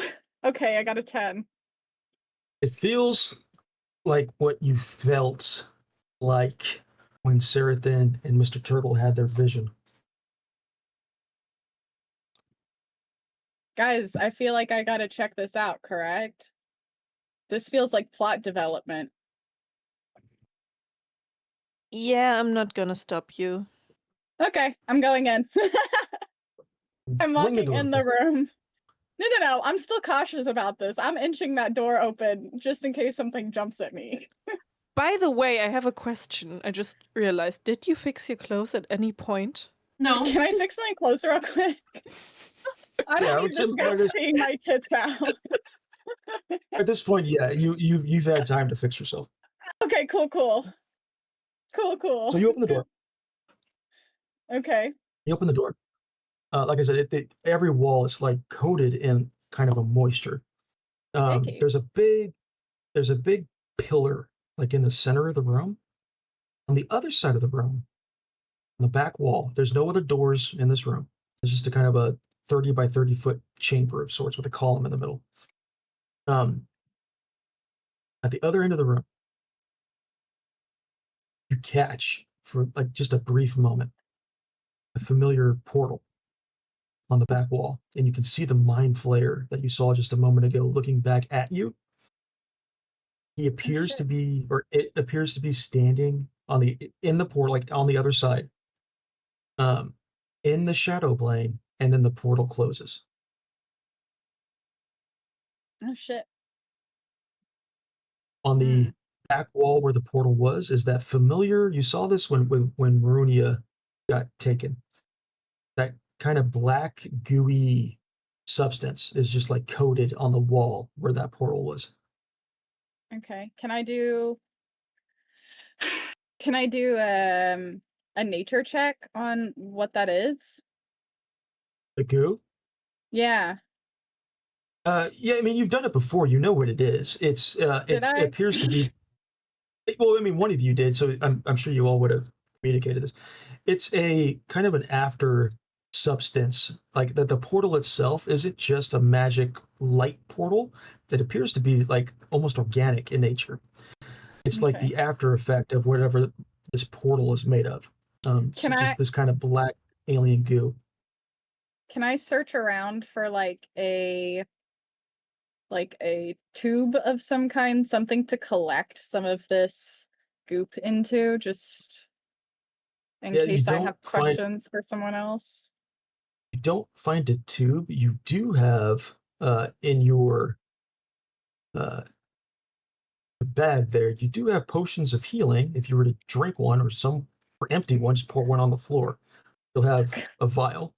Wait, what about when we all took our potions of healing? Because we already took some. Do I have my potion left over from that? Yeah, I could not remember. Bottle? Yeah, no, if you did, I just couldn't remember if you used a healing potion previously. Yes, So yeah, I did. I'm gonna use use that. I'll yeah, be you would have damned an if I empty waste vial. a healing potion right now. Okay, empty vial. I'm gonna collect some of this goo in case we come across somebody. You walk across the room. Again, it's a wide room. You walk past this stone column in the middle to the opposite side where this portal was. And you lean down and you start with this empty vial that has just a like little metal screw cap on it practically. You start scooping up the ooze that's kind of on the wall on the floor. From behind you, you hear a dark whisper coming from that column. It just says Rose. Oh. And when you turn around, no one's there. I'm gonna collect that goo quickly and get out of there. I've seen enough horror movies.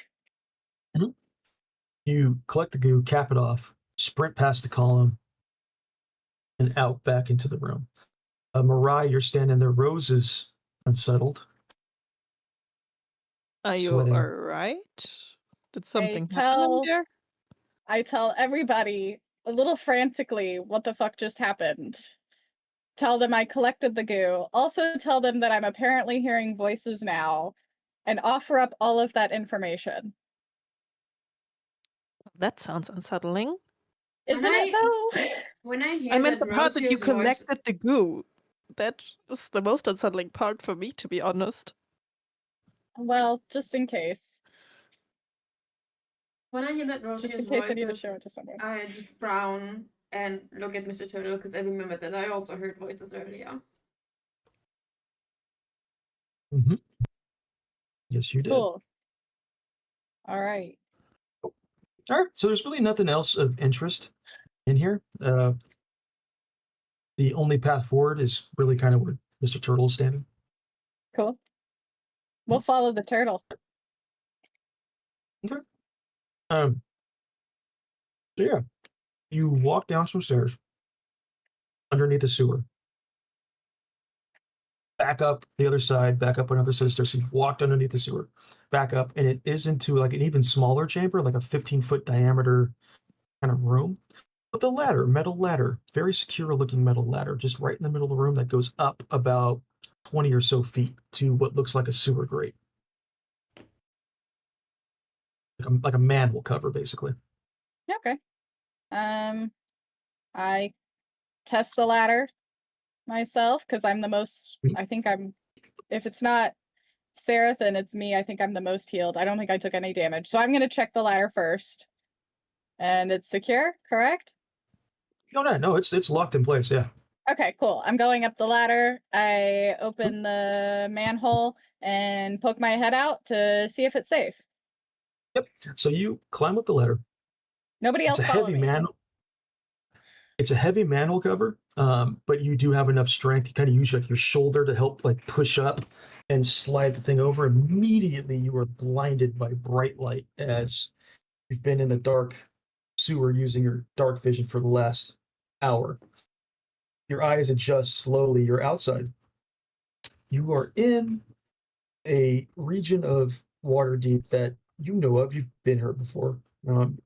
However, long is or however often you've been here before is entirely up to you. But this region is an alley, a series of alleys called Trollskull Alley. You slide the grate over, kind of pop your head up. You're right in the middle of like thoroughfare. There's people walking around. It looks like it's like maybe early afternoon, so the sun is still pretty high up in the sky. But it's a busy, like there's street vendors, there's people walking around, there's people shopping, there's carpenters working on stuff. There's a lot of noise, but like noise of like city thoroughfare stuff. It takes you a moment to adjust your eyes, and off to the right, kind of underneath a roof overhang, a roof overhang belonging to a small tavern with a sign that says the Long Hook is the name of the tavern, the Long Hook. Right underneath that overhang, right next to the tavern, right next to the entry of the tavern, stands Volo.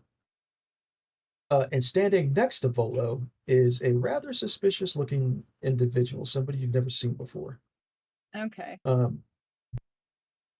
me change maps real quick. I think this is what I want. Yeah. So you guys are on the right side of this map.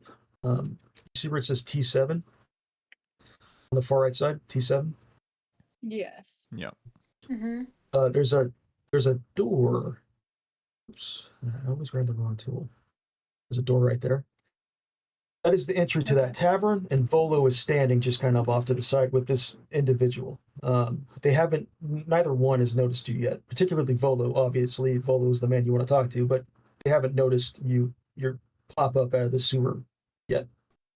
Okay, I'm gonna gesture for everybody to stay down first. Like, I'm gonna gesture everybody below me to like hold up a minute and like put a finger to my lips to gesture that they need to not speak, like not to give us away. Can I hear Volo? No, not from this distance. There's too much noise. There's too much environmental noise. Can I gesture quietly to Rose that it maybe would make sense for us to switch because I might be able to sneak a little bit closer, given my background and traits? Yes, because I don't think Volo's posing much of a threat, so I'm not worried about you getting into a fight, so I will switch.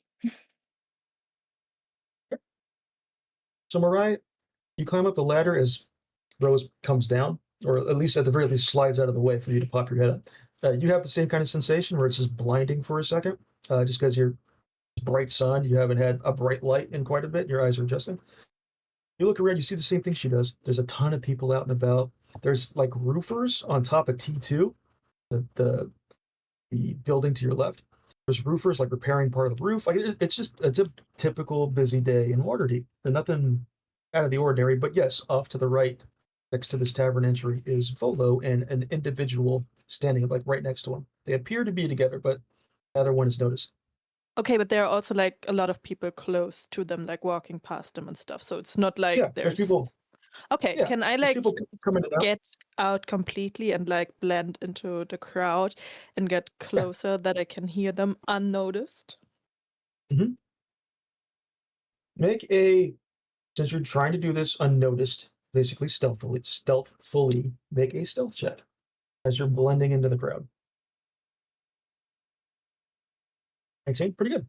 But there's a lot of people. You're able to kind of, there's a, right as you get out of the manhole, there is a merchant pushing a cart full of just like carpentry, like different rugs, that kind of thing. You're able to kind of like duck down to the side of it so that merchant doesn't see you. But he's able to. He just happens to pass right in front of that tavern, and you get quite significantly closer to where Volo is. Neither one is really talking. They appear to be waiting. Volo, like, and as you pass by, Volo leans to whoever this person is standing next to him and says, "I thought you said they'd be here by now." That's what you kind of hear.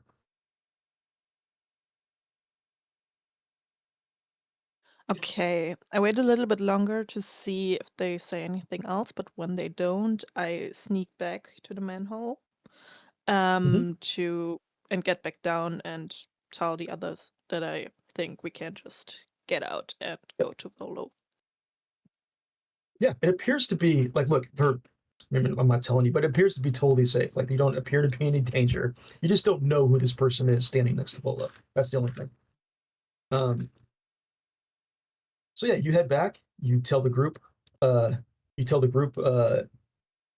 it appears to be safe. And the rest of the group, if you so solicit, you can make your way up and onto the street.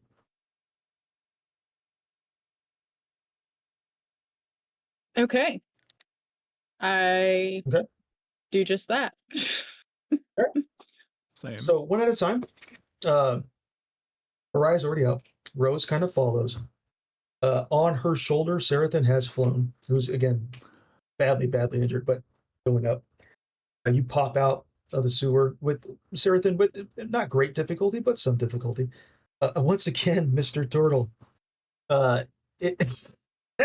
your turtle shell kind of gets stuck like in this little 3-foot mantle cover. And Sarathan kind of with her offhand just kind of grabs you by like the back of your shell, like the kind of where your neck would be, just the back of the shell, and just pops you out like some stonework in the street kind of comes out with you. So the manhole cover doesn't quite fit perfectly anymore. With Sarathan pulling you out, Volo for the first time sees you and points out like, there you are. Volo immediately sees Floon and just is overjoyed. He grabs this individual kind of by the wrist, by the hand, and pulls them, excuse me, like out into the sunlight and out into this alley towards you. And he's Floon. And Sarathan, over your shoulder, is Floon, who's badly beaten. And Floon goes, you hear Floon say Sarathan only to you because he's kind of says it in a whisper. He's like, God damn it. Not this guy. I take him back into the princess hole. I don't want to damage his ribs anymore with him being like over my shoulder, you know? Like I want to try to take the pressure off of his injuries. Holding him like a chino. Okay. So as Volo approaches, he's dragged this person kind of with him. This individual is wrapped in a deep kind of indigo colored cloak. It's frayed. It's like really well-worn, well-used, weather-beaten cloak. Their hood is drawn. The hood is drawn so low that you can barely see a face. And in fact, you don't see a face. If anybody like Rose or Mariah, you were to kind of like try to look under the cloak, like do I know this person? Is this person a man or a woman? I can't even tell. Their face is completely wrapped in some kind of like gauze or wrappings of some kind. You don't see any facial features. You don't see a nose. You don't see eyes. You don't see a mouth. A completely wrapped face. The figure has long fingers that like the only exposed parts of their body are their hands with these long kind of crooked fingers. Ink stained. Each finger is just like covered in like black ink. Each joint on their fingers has a little rune like tattooed, like on the joint on the knuckle. And then there's they're wearing just like a bundle of charms that's hanging from their belt, like feathers, like shards of black glass, tiny bells, all of which are just kind of rattling off each other.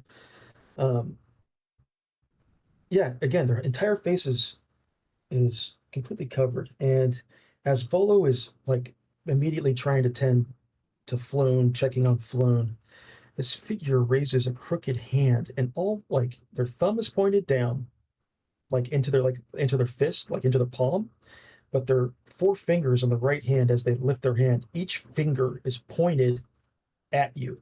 Like one finger's pointed at Sarathan, one finger's pointed at Rose. So that this crooked like bent hand has each finger pointed at you, and you hear in a whisper. It sounds like a whisper, but it somehow is penetrating this street noise around you, reaching your ears. You hear a feminine voice, older but quiet but strangely melodic, and you hear this individual tell you, "You do carry the mark. Plain as day. The spiral you have sings. I had hoped the shadow's reach would not spread this far, but here you are." And with that, we're going to take a break. So 10 minutes? Yep. Sounds good. Did I lose Thank you. everybody? Oh. Okay. So back here at whatever should we 53 just is say, on your clocks. Yeah. should we just say 55 then? Sure. Yes. 55, Okay. that's fine. 55 is cool. See you back Okay. in. See you in a bit. Yay. Bye. Okay, break time, everyone. We'll be back in like 10-ish minutes.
No way. Oh my god, guys, we're on a break right now. But hi, welcome in, Raiders. Hi, Level Up. Hi. Sorry. It's probably so good because we're on a break right now. But yeah, welcome in, everyone. Hi, I'm Lanitee. Normally, I play video games. At the moment, I play a lot of Genshin Impact and Valorant. But today we're playing D&D. We play it like once a month-ish. This is our third session. We'll be back in like 4 minutes to continue today's session.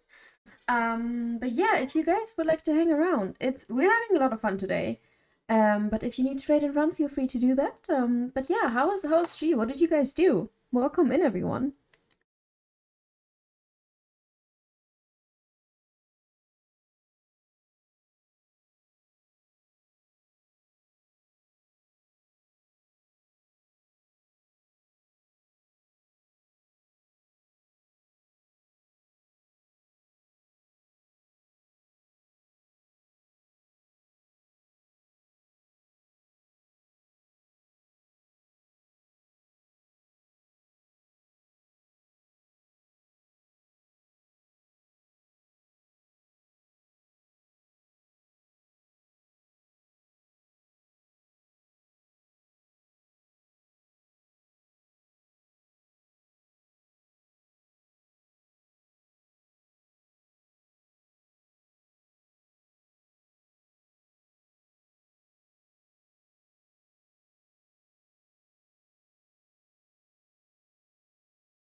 Yep, I'm back. Oh, Chino's gone. But yeah, again, welcome in so much, Raiders. Thank you so much for the raid, little love. Is Leela back? Because she's I don't think she's back yet. a little bit slower. Yeah. Yeah, she still has the brace on her foot, right? I think so. It's been a minute since I've been able to check in on a live stream.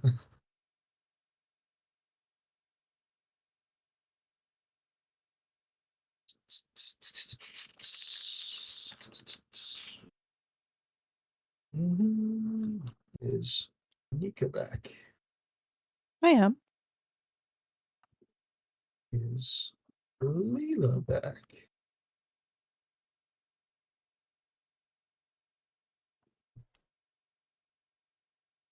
Leela's still trying to find a cork.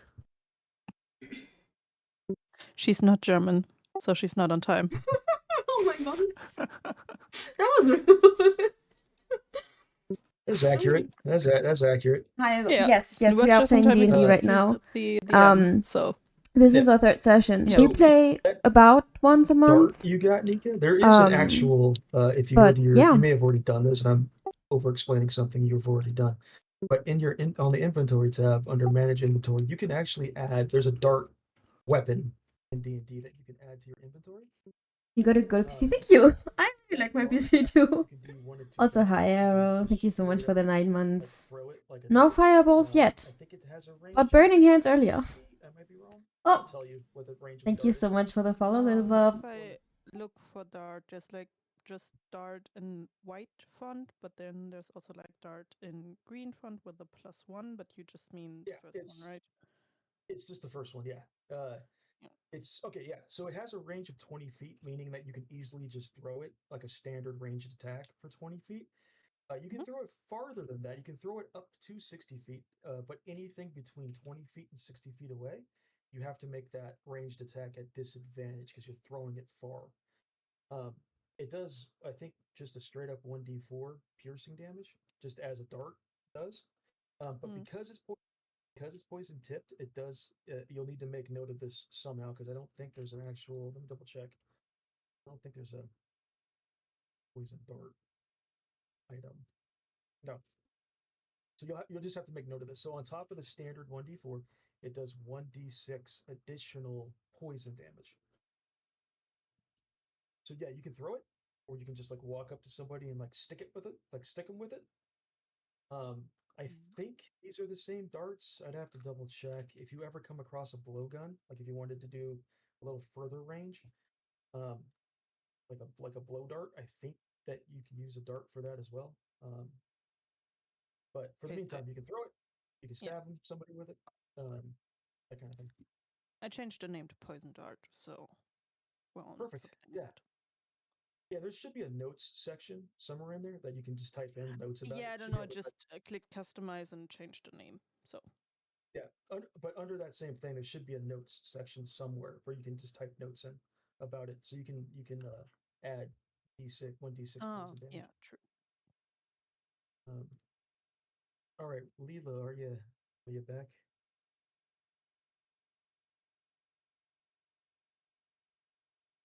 Fashionably late. She can probably hear me.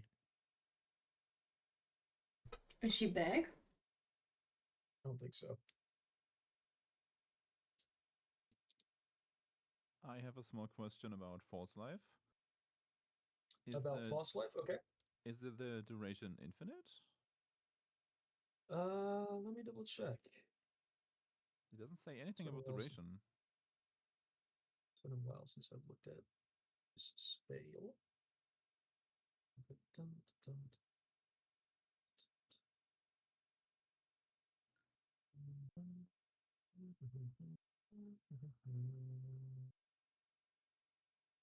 Yeah, so it's just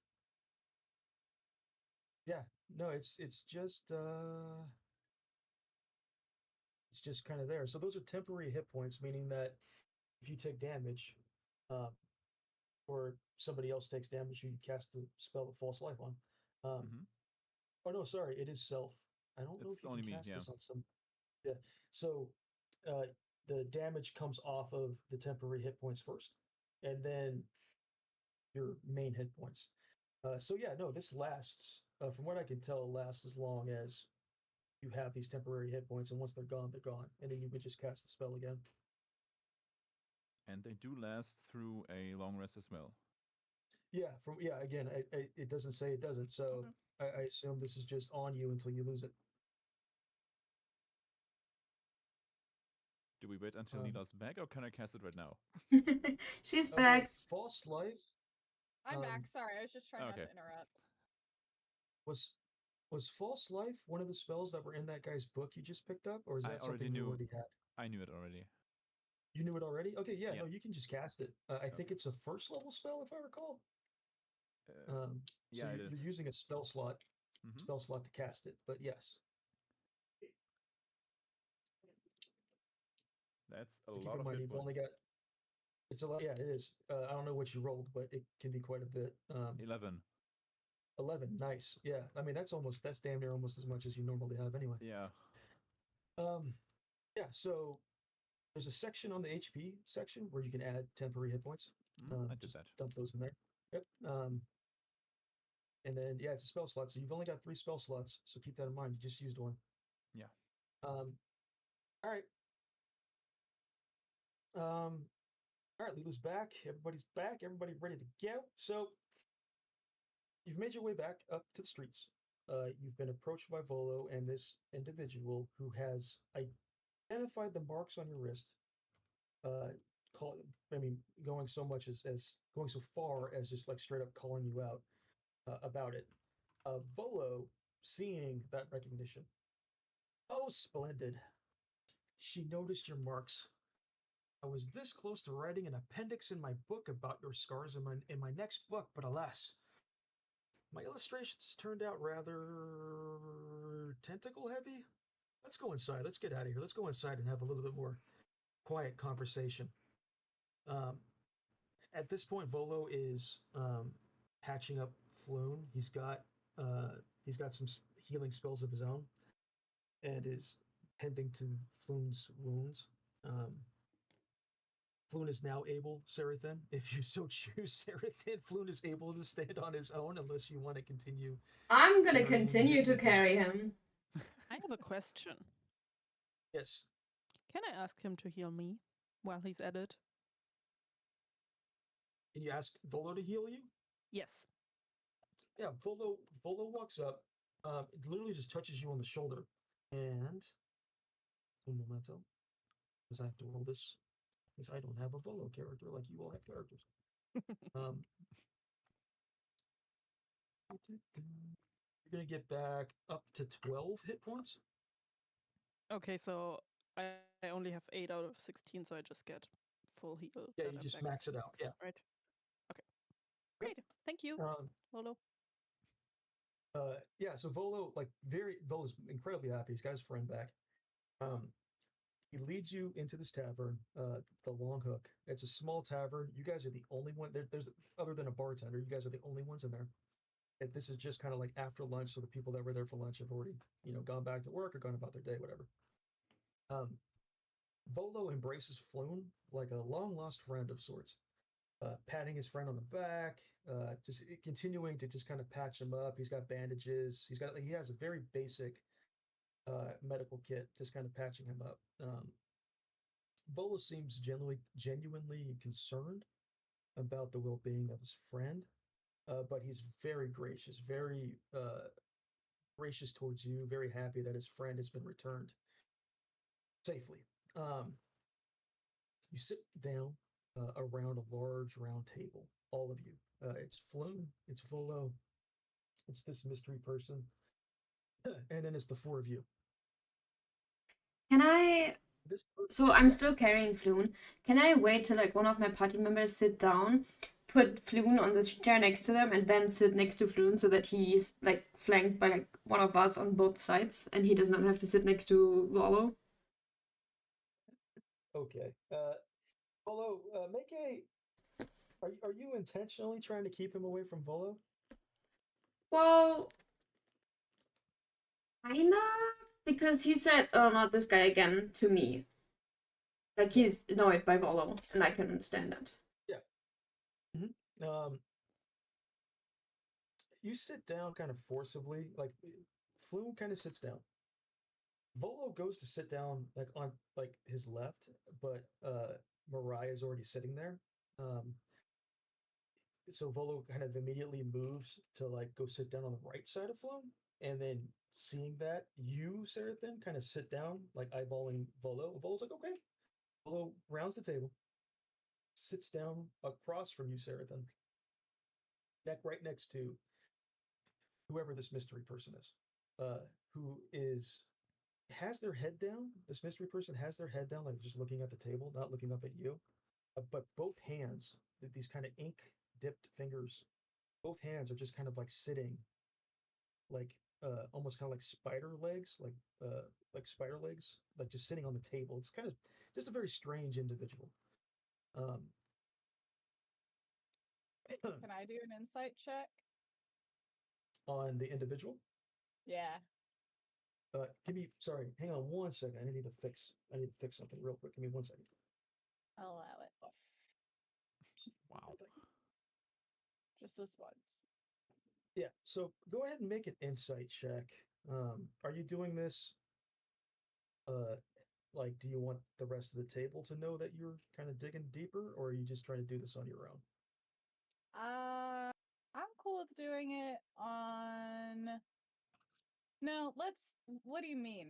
Like, Like, are what you does that facing mean? this? So you're sitting right next to this person. So Volo's on one side, then it's this person, and then it's you. Are you like turned 90 degrees, like just straight up facing this person? Like you are intentionally trying to get a better look, trying to get an understanding, or are you just facing forward and kind of like side eyeing, trying to get more information? Hmm. If I face them, like Mhm.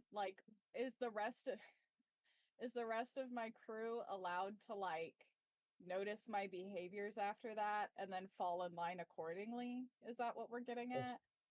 that's up to them if they want to fall in line accordingly. Right. I'm asking if they like figured out that I figured out that they are not safe or Well, are safe, are they allowed they'll, now, depending that on if depends I on. make this 90-degree turn or not? So the safe or not safe is going to be dependent on what you choose to communicate. Because she's not really, she's just sitting there. She poses at this point no danger. So in Yeah, terms it of doesn't what a mean danger much. is, so what I'll say though is if you do turn to face this person, you can make the insight at advantage, because you are just fully you're no longer concerned about Volo. You're not concerned about Floon. You're not concerned about anybody coming through the door. You're not concerned about like the reward that Volo has Okay. promised you. You're 100% focused on this person. If you choose to Okay. sit forward and eye like side eye, it'll just be a standard insight check. Okay. I would like to do it with advantage. So that means I get to roll You're twice, gonna right? you roll twice, and we're going to take the higher result. Oh, well, I think that Well, first roll works. make one more because there Okay, is a just for higher funsies. level above 23. Oh, nope. For funsies. That's not an option. Oh, the first one All right. What was the second one? It is never a showed up. 12. Okay, yeah, that's not going to do it. So 23. Again, this person's completely cloaked, so you're not really seeing. You figured out that it is a feminine figure of some kind just based on the voice. She is kind of frail looking, judging by the hands, probably older, but is she human? Is she a half elf? Is she an elf? Is she something else? Like you haven't been able to determine that yet. Um, she appears to be just based on the runes on her knuckles, kind of how she carries herself, how she identified you. She appears to be some kind of a seer, somebody who has an ability. These type of people are rare, but somebody who has an ability, strong or weak, but an ability nevertheless, to be able to see either into the future, into the past, into another plane of existence. Um, just based off of what you know about what you've experienced so far, uh, is where you temporarily went to the shadow plane, you keep being tormented by visions of the shadow plane, or your companions have been so far. Um, you saw just like literally 15 minutes ago, you saw a mind flayer step through a portal into the shadow plane. Like the seer has determined that uh, you are all somehow shadow plane involved. Clearly, you're not creatures from the shadow plane, but somehow, some way, the shadow plane has touched you, and she's identified that. So she is some kind of a seer. Do I know You, how her powers work? it is literally all like intelligence based. It's not a spell. It's almost like a gift. It's like something she can just do. Like a seer can So just. It's almost like breathing. it can't It's be just like an something that accident. Like she can't like if I no. like bump into her, she's not gonna see some shit. Uh, that is to be determined. You don't know yet. You can try Oh, touching her. okay. I was gonna say, what if I what were you gonna say first? Finish what you were gonna say before I start making Well, I'm just gonna, decisions.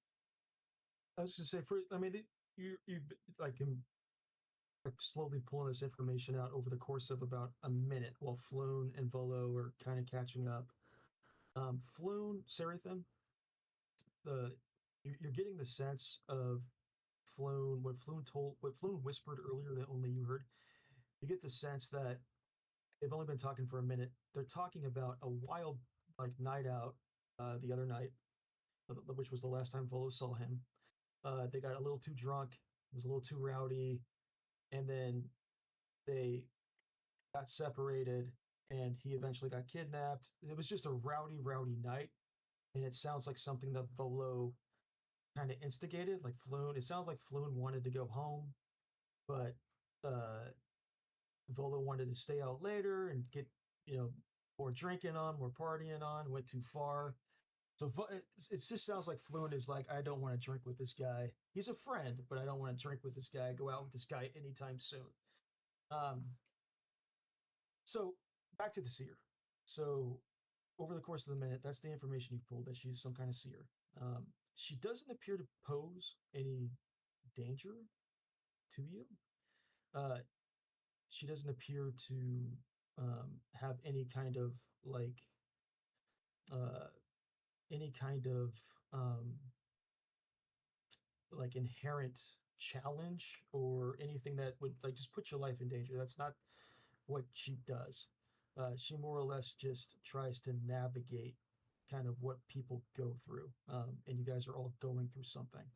Um, After about a minute of that, she has noticed that you've been like eyeballing her, and she turns to you, Rose.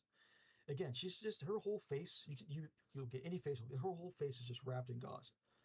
Do you have hair? Not that you can see because she's wearing a hooded cloak. You cannot see if she has any hair. You can't even, other than her hands. The only thing that is exposed up from her body is her hands. She faces you. What color are her hands? Her hands are like a kind of a like a bleached kind of gray color. So she's not human. She might be. This could just be some weird Mutation. ashy or like who knows. Okay. That's why I was trying to Yeah. gauge, like, maybe if she was a specific race or something, if I could tell. Yeah, you cannot tell. Okay. Okay. Well, I tried. She turns to face you, and she looks generally like she's looking at your face, but then she looks down at your hands, and she can see the scar. And she holds her hand up, and she doesn't touch you, but you can kind of see with her index finger, she's just kind of tracing about a foot away from your wrist. She's just kind of tracing the lines of this spiral, these two lines.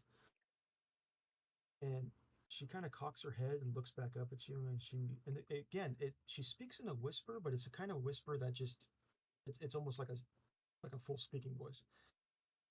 This spiral is not a Ticklish. scar. She probably shouldn't. She probably should not be. She probably should not be tracing on my wrist. I am highly ticklish. Well, she's not touching you. Again, her finger's about a foot away. Okay. Okay. I see. I see. She goes, this spiral is not a scar. The spiral is a door, and doors swing both ways. Okay. Does anybody else hear this exchange? As soon as she speaks, wow, God, that was hard. As soon as she speaks, Volo and Floon, and if anybody else was talking, it's just like a pall of silence just falls at the table when she speaks. And Volo at that point is, yes. I almost forgot. Where are my manners? Very bad manners. I apologize. My most mysterious acquaintance, and he throws like both hands out across the table, like in her direction. This is the Threadbare Oracle. Don't let the hood and the tape and the creep fool you, my friends.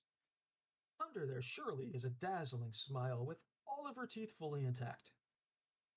You'll find no better interpreter of the unknowable well, except perhaps for me, of course.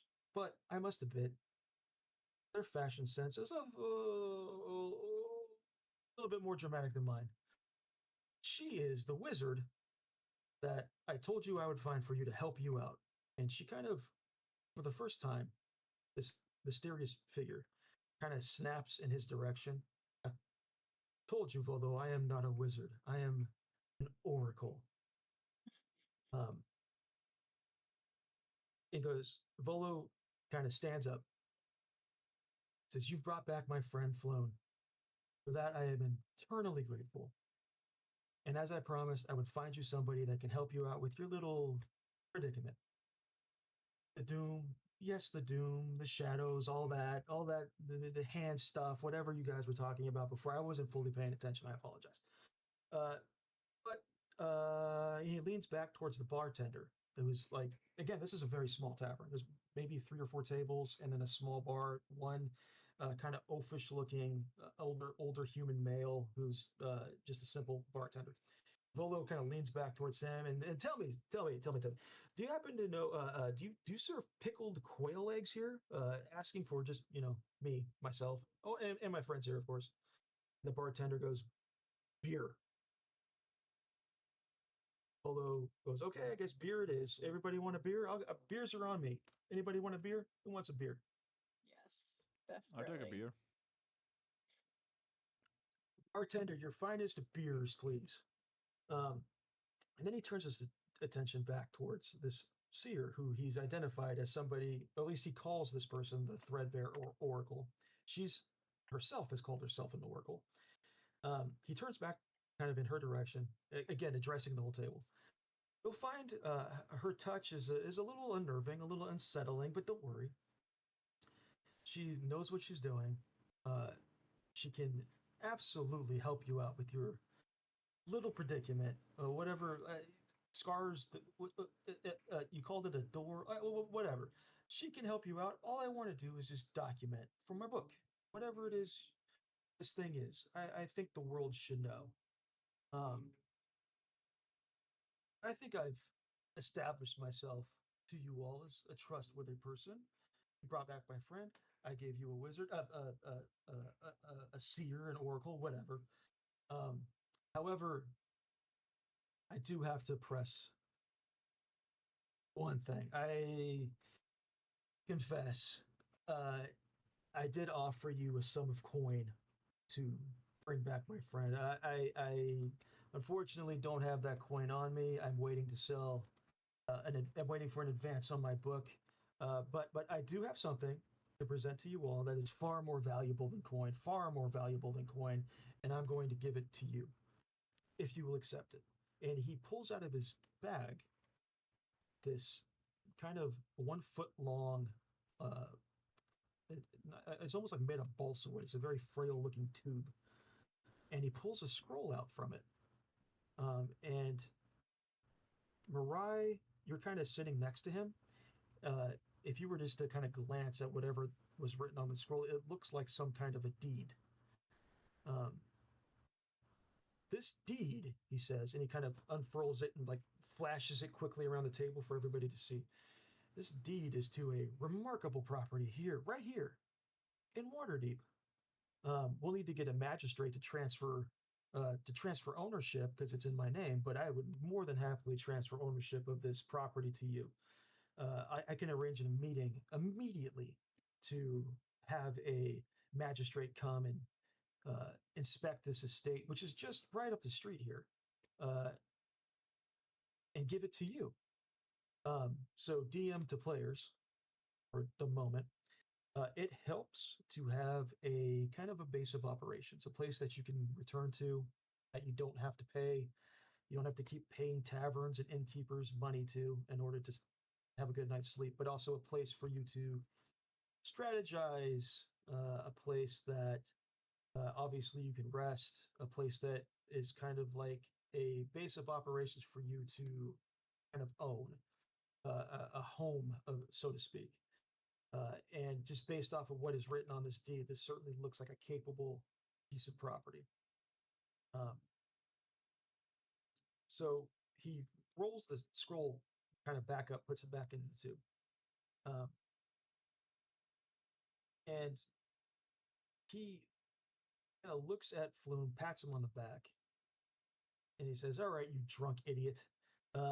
Let's go. Let's get you out of here. Let's go find a magistrate. I'll be right back with that person, and you guys can have the deed to this property as reward for bringing my friend back. All is appreciated." And they start to kind of leave this tavern, leaving you with this seer, with this oracle, who is sitting at the table with you. Unless anybody has any reason why Volo shouldn't leave. I have a question.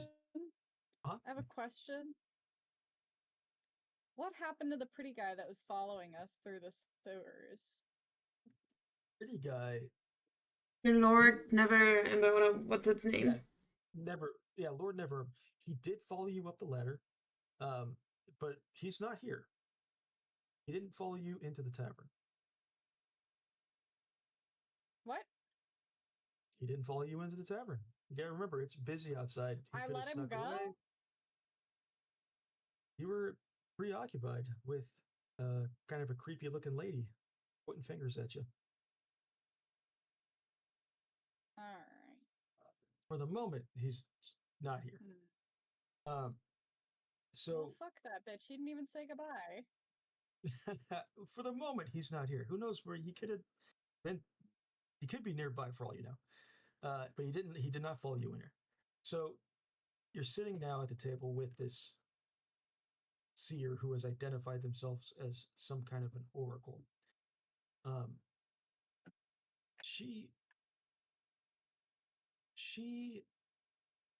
like, again, she's wrapped in this like facial tape, this gauze, but she kind of just constantly just like looks in each of your directions.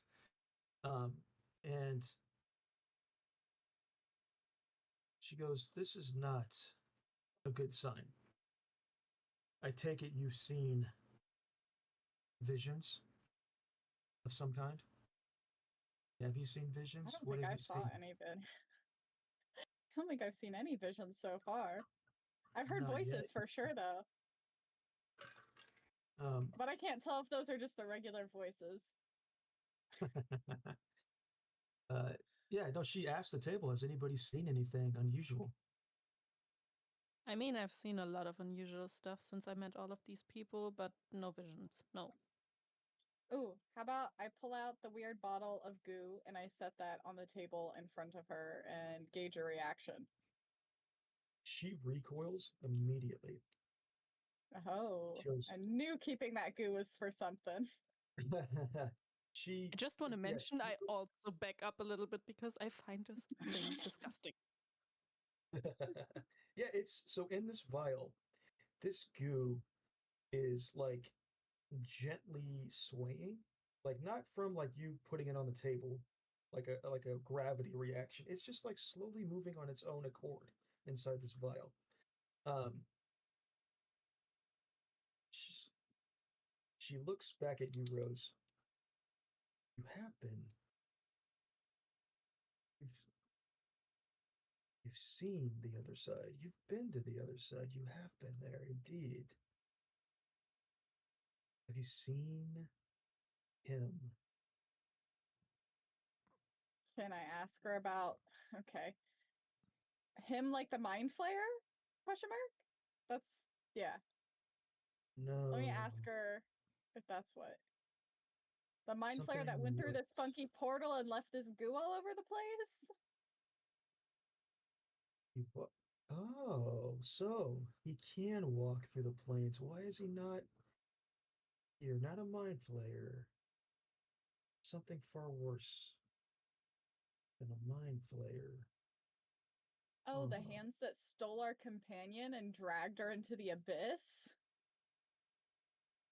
she stands up at the table and thrusts her left hand out in your direction, Mr. Turtle. And Mr. Turtle, you are frozen in fear for like 2 seconds.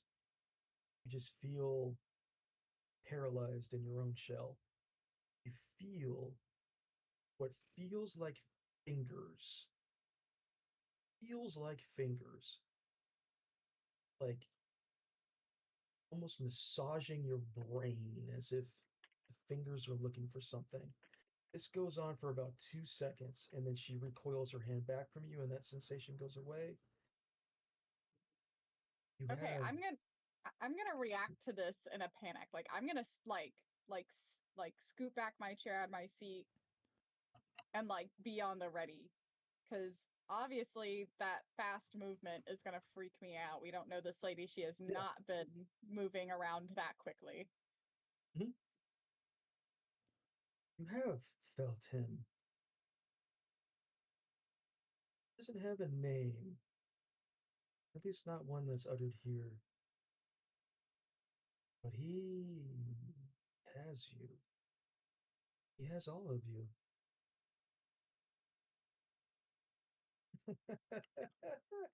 She cackles, not like a witch, but like a child who just got a new toy.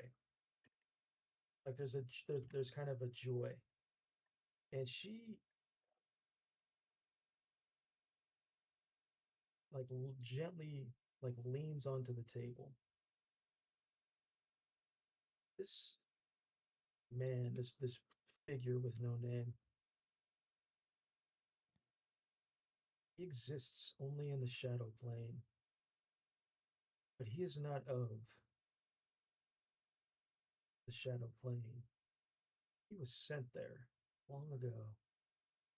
Some say he was a dragon, some say he was a demon, some say he was a villain, some say he was a hero. But the stories are too long ago. Stories unkempt, stories lost, tales no longer told. But what I do know is he wants back. He wants back here. He badly wants back here, and he needs vessels to open a door for him. And my friends, I think it's safe to say you are those vessels. The scars you have, they're not just visual. They're not just doors. They're anchors. He knows where you are at all times. You're tethered to him. You're tethered to each other. You're tethered across the plains. And she sits back down gently. You'll have to withstand. You'll have to withstand him. You'll have to stand up against him. You need to stand united.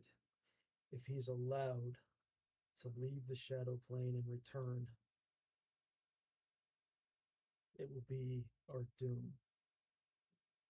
You need to work together.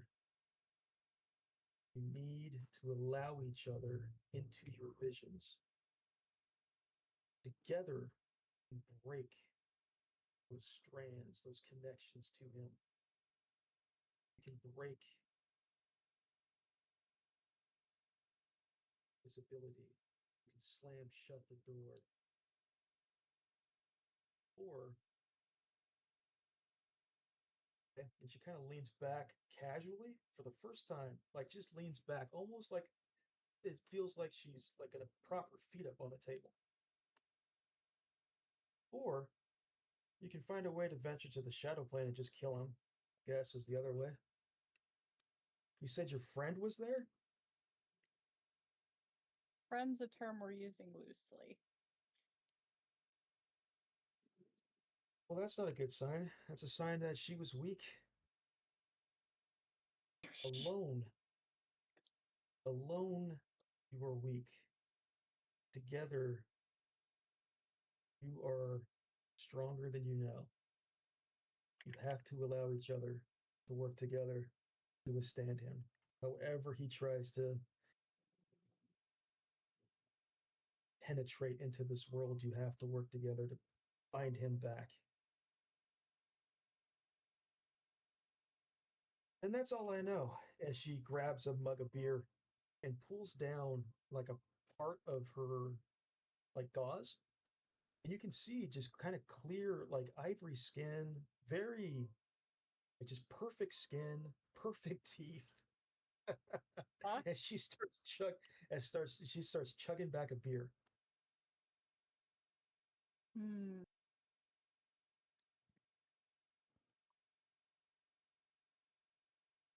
Hmm. I was told, Bolo told me that he was going to pay me 20 gold pieces for the service, and then he walked away. Uh, I guess that means that tab's on you guys. Oh, hell no. That is not my problem. Well, I was going to tell Okay. you about a cure, but forget about it. She wasn't going to tell us about a cure. That's bullshit. Make an insight check. Okay, hold on.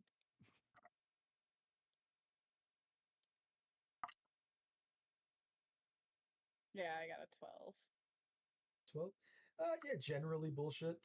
She may have had some more information, but you get the sense that she only knows the kind of periphery stuff about how this stuff works. Kind of gave you some very generic ass like information, but that might be all she knows. Um, Okay. and then she I'm kind of gonna, looks at you. I was just You're gonna say I'm gonna gonna what? pocket the ooze Okay. and put the ooze back, just in case. You never know. Next, and I kind of tuck it next to my little beholder stuffy. Okay. She watches you do that, and she finishes the beer off, puts the gauze back over her face or back over her mouth. Distrust is wise. Distrust is wise. If I meant you harm, believe me, you'd already be dreaming with your eyes open. This bitch. At that Did point, she it's been about. Go ahead. did she react at all to my stuffy? The stuffy, no, Okay, no. cool. Uh, at that point, it's been about maybe 10 minutes or so. You've gotten beers. I don't know if anybody has any other questions or thoughts for the seer. Volo comes back, and with him no longer is Floon. With him are two figures. One of them is Raynar, Neverember, and the other one is somebody who's dressed in kind of a regal kind of uniform. Are they cute? Uh, Not really. It's a man. Who it's in his six. He's That's in his fair. Not 60s. really, it's a man. It's a man. You could have just stopped there. That was plenty. Wow. I'll stop there then. Yeah, but regal uniform. He's got kind of like in his like breast pocket, like on his jacket, just a bunch of different like writing utensils, instruments, and like what looks like a stamp of some kind, like all stuffed into his pocket. Um, Oh, to transfer the deed to us. Cool. yeah, Volo immediately pulls the deed out, slaps it on the table, unfurls it, and says, "I just need your names."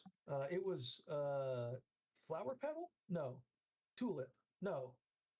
I forgot your name. And he's pointing at you, Rose. This motherfucker. Oh, your name is Rose? this motherfucker? Oh, What if Rose. I Okay, fight got him? What if I fight him right now? it. Can I He punch writes down. Bolo in the nose? You really want to punch him in the mouth? No, no, no. Just thinking out loud. If So he anybody's gonna punch anybody, it's probably Sarathan punching somebody. probably. So he writes down Rose, and then he's just going around the table. He writes down Rose, and then he looks at oh, the big woman. What? Salty? Oh, I Salty? thought you really couldn't remember. I was like, bitch, your name's in the chat. Is it salty? No, it's not salty. That doesn't sound right. Is it it's Sudi. It's Sudi, right? Like a S-O. How do you spell your name? And he's pointing at you, Really? Seraphim. If you don't want your head chopped off, I suggest you tone Your it name? down. And then I kind of growl my Oh, name. You growl your name? Okay. Mm-hmm. So he writes down Seraphim like right next to Rose's name. Goes around Mr. Turtle, what everybody was should your name? just start offering all of their names up ahead of time. I can only do one name at a time. I just can't figure this. It's Mr. Turtle. What was your name again? I forget your name. Alzheimer's, I get it. Yeah, yeah. It's Theodore, Uriel, Roger, Thomas, Leopold, Epiphany. He flips the paper over to like the blank backside and continues writing the rest of your name on the others because there's not enough room. Then he I flips love it it. back over. He flips it back over and he goes, "It was Marai, right?" Yeah, sure. Whatever works for you. And he kind of writes the name out. He goes, "Yeah, this is these are the new owners of the Trollskull Manor, and this man that's with him is clearly some kind of magistrate. Pulls a stamp out, pulls out like this little kit with writing utensils, proceeds to write like the date, the time, how hot it was outside, how Can many we people were in rename the joint?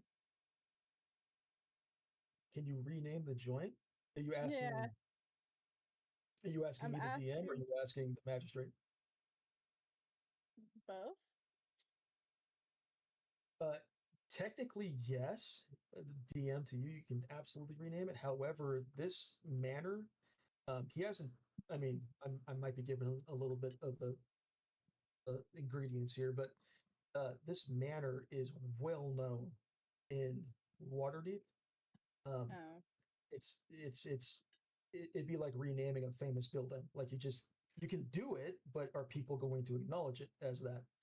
Um, Like so imagine the renaming the Gulf Statue of of America Liberty. situation. Yeah. Oh yeah, Gulf oh of yeah, Mexico. Yeah.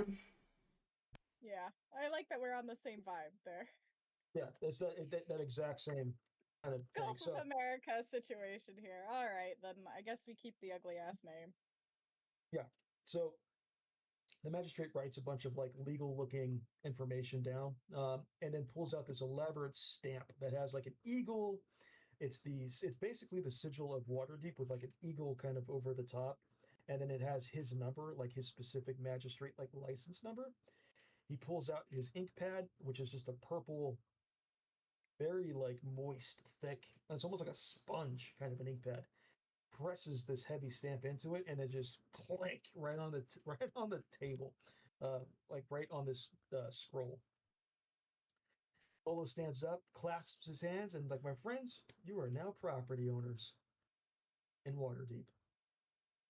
Um, at that point, the seer, who's kind of like stood up from the table, just again gently stood up from the table, is like tugging on Volo's like shirt, uh, his like poofy kind of shoulder on his shirt, and like whispers. And you can anybody nearby can hear it. Like, you said 20 gold pieces, and like Volo's like, yes, yes, yes, I'll get it to you. Don't worry about it. Let me just take care of my friends first. Um, so He's he promising hands money to God and everybody that he doesn't fucking have. exactly. So he kind of rolls the scroll up, sticks it back in the tube, and then hands it to whoever wants it. This is the property deed for this manor. Um, so yeah, I don't know who would take it. Again, you've got a party inventory, so anybody can just add an I'll item take it into that. and we just add it to our party inventory. Yeah. I'm the little hoarder for our team. So Raynar at that point also thanks you because you've helped save his friend as well. I mean, Floon was his friend. Um, Rayner says, "I have a gift for you. I had to go grab it." Um, he gives each of you. Let me. I have to scroll down. Sorry, give me a Is it second. just the deed, a house deed? Is that what it is? Yeah, it's just a piece of paper. It's a house deed. Okay. Um, yeah. Where did I save it? Gosh dang it. Oh yeah, here it is. So he hands you. He hands like when I say hands, he puts it on the table. I have the seat full of water, like full of water. Must be the water. Half a meter kind of in both directions. It's shaped kind of like just a standard shield, but it's a crest. It's the crest of the symbol of Waterdeep, and then it has his family's name, like the Never Embers, kind of um, like almost engraved at the bottom of it. Um, and he says, "I wanted to give this to you. This is something that I had made for myself. I was going to bring it back home to Neverwinter with me, but I want you guys to have it. This is clearly it could be used as a shield. It's just a standard wooden shield, but it's much nicer than that. It almost looks like something that could be like a sign that you can like hang out front of a building or something. Very regal looking sign. And then like underneath his family name, there's a big blank spot, like a big blank, like underneath the sigil of Waterdeep, underneath his family name, there's a big blank spot about maybe 6 to 7 inches tall on this piece of wood that clearly could be etched with something if you wanted to be like customize this thing. And Neverember Raynor pretty much tells you that. He's like, take this with you, tell your own story. I have a feeling you guys are about to embark on a heck of a journey. As he thanks you all profusely for saving his friend and starts to leave the tavern with Volo and with Floon. So would it benefit us to keep this thing, this shield on us at all times? Like, can we use it like some sort of a symbol to get in places? Maybe like to use his family name? Yeah, perhaps. You can also Okay. just use it as a shield. You can engrave it and like hang it on a wall. There's a variety of different things you can do with it. I think we should keep it on our persons for now. Yeah, so for the most part, it's basically like a shield. So with that, all individuals start to leave. So Bloom, Volo, the Seer, Raynar, they all kind of just head out into the afternoon sun in Waterdeep to leave you to your own devices. So you've been given a property. If you were to ask the bartender, if you were to ask any of the four of them before they leave, like, where is this property? Anybody you ask kind of has a like a kind of a chuckle, and then they point like just outside. You can see outside there's a building not very far away, like a block over. It has a large kind of tower element, about 4 or 5 stories tall. It is the tallest thing like in this neighborhood, in this alley, and they all point in that direction. Okay. So I would like to do some shopping. Yeah. For some stuff, but should we go there first? It's entirely up to you. My suggestion would be to maybe think about taking some kind of a long rest because I think some of you are probably still beaten up. I can't remember. Yeah, let's go take a long rest at our place and then we can check it out and see if there's anything there that we can pick up anyway that I wouldn't need to buy. All right. Yeah, So yeah, just you make your checking way the out. place out and then go shopping. Yeah. So you make your way kind of outside the tavern. Again, it's a very busy day. Right in front of you is a shop called you can clearly see the sign clear as day. It's called the Bent Nail. It is a carpenter's workshop. You can see all out in front of the shop is just different displays of kind of like just different wooden furniture, as well as a selection of weapons, bows, crossbows, quarterstaffs, shields, even like walking canes are like just kind of on display out front. Looking through, you can see one person who's hard at work shaping a piece of wood into something. Looks like a half elf of some kind from this distance. But that's what you kind of immediately see. But other than that, the path kind of breaks off to the left, or I should say, the alley kind of breaks off to the left, or it breaks off to the right, depending on what direction you want to go in. Well, let's go first to the house. So wherever direction the house is in. You have two paths. It's entirely up to you. Oh, I see. So going to the right kind of leads you to the main thoroughfare, kind of the busier road. Going to the left, you're kind of winding through like a pedestrian alley, kind of almost like a back way towards the property you just acquired. Let's go with lots of people. The route with all the people. Yeah, absolutely. So again, it's a very busy day. You're kind of snaking your way up to the main thoroughfare.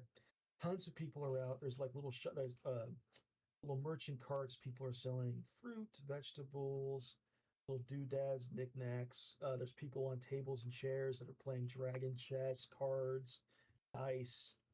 It's just it's a busy day. It almost feels like at any point you can like branch off and like go check out what people are doing. But you're on a mission. So you make your way to the main thoroughfare. Tons of people are out and about. You make your way down the main alley street towards this um, this manor that you've just acquired. Um, there are people that there's two. As you walk up, you're discovering there's two kinds of people. The first kind of person seems to like when they walk on the sidewalk in front of the manor, it's almost like they cross the street instead, like they're scared of it somehow. And then the other type of person is like leaning on the side of it, like trying to peer through the windows, but the windows appear to be blocked up, like they're boarded up, and they're trying to like peek inside. The people that are doing that are typically younger, like almost like children that are like trying to see inside, whereas all the adults are like keeping distance. This manor, as you fully get closer, the manor looms large over this kind of crooked alley. It's definitely 4 stories at least from the outside, and it looks like at one point in time this used to be a grand building, like a centerpiece landmark type of building. Its balconies are sagging now, the windows are boarded up. Um, the overhangs over windows are barely hanging on by rusted iron brackets. Any railings are like curled and brittle. The kind of tower, the turret element at the very top, it rises above everything else, but it too, like the shingles are cracked and faded. There's some shingles that are missing. Um, the chimneys are all kind of like cracked and like bent over. There's a crow's nest on one of the chimneys. The facade itself is just a patchwork of layers of like weathered stone, timber beams, like splintered timber beams. The plaster is cracked. You can see like years of like paint and like various painting and then painting again, like different colors of things, just layers of things that have just been weathered away. Um, you can swear though as you approach, as you get closer, because again, you're outside, there's a ton of people around you. As you get closer, you swear the 4 of you and hear like laughter and music coming from inside. But as you get closer, that sensation kind of starts to fade. Um, and now you find yourself standing in front of the front door, big oak double door that has a a not quite a latch, but it's almost kind of like a wooden uh, kind of crossbeam that is sitting on top of the doorknobs. That looks like a rather strong person would have to push up to get off the doorknobs. To your surprise, maybe the doors don't appear to be locked. Like it seems like anybody who's strong enough can like walk up and like push this beam up in order to open the doors, but for some reason nobody has. Um, but yeah, that's what you see on the outside.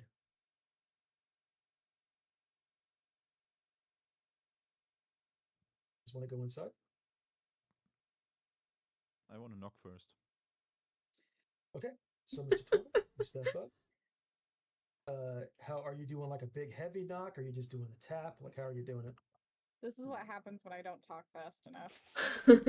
Just a casual 2 knocks on the door. Yeah, rap on the door. Mr. Turtle Turtle, has autism. yeah, the turtle knocks on the door.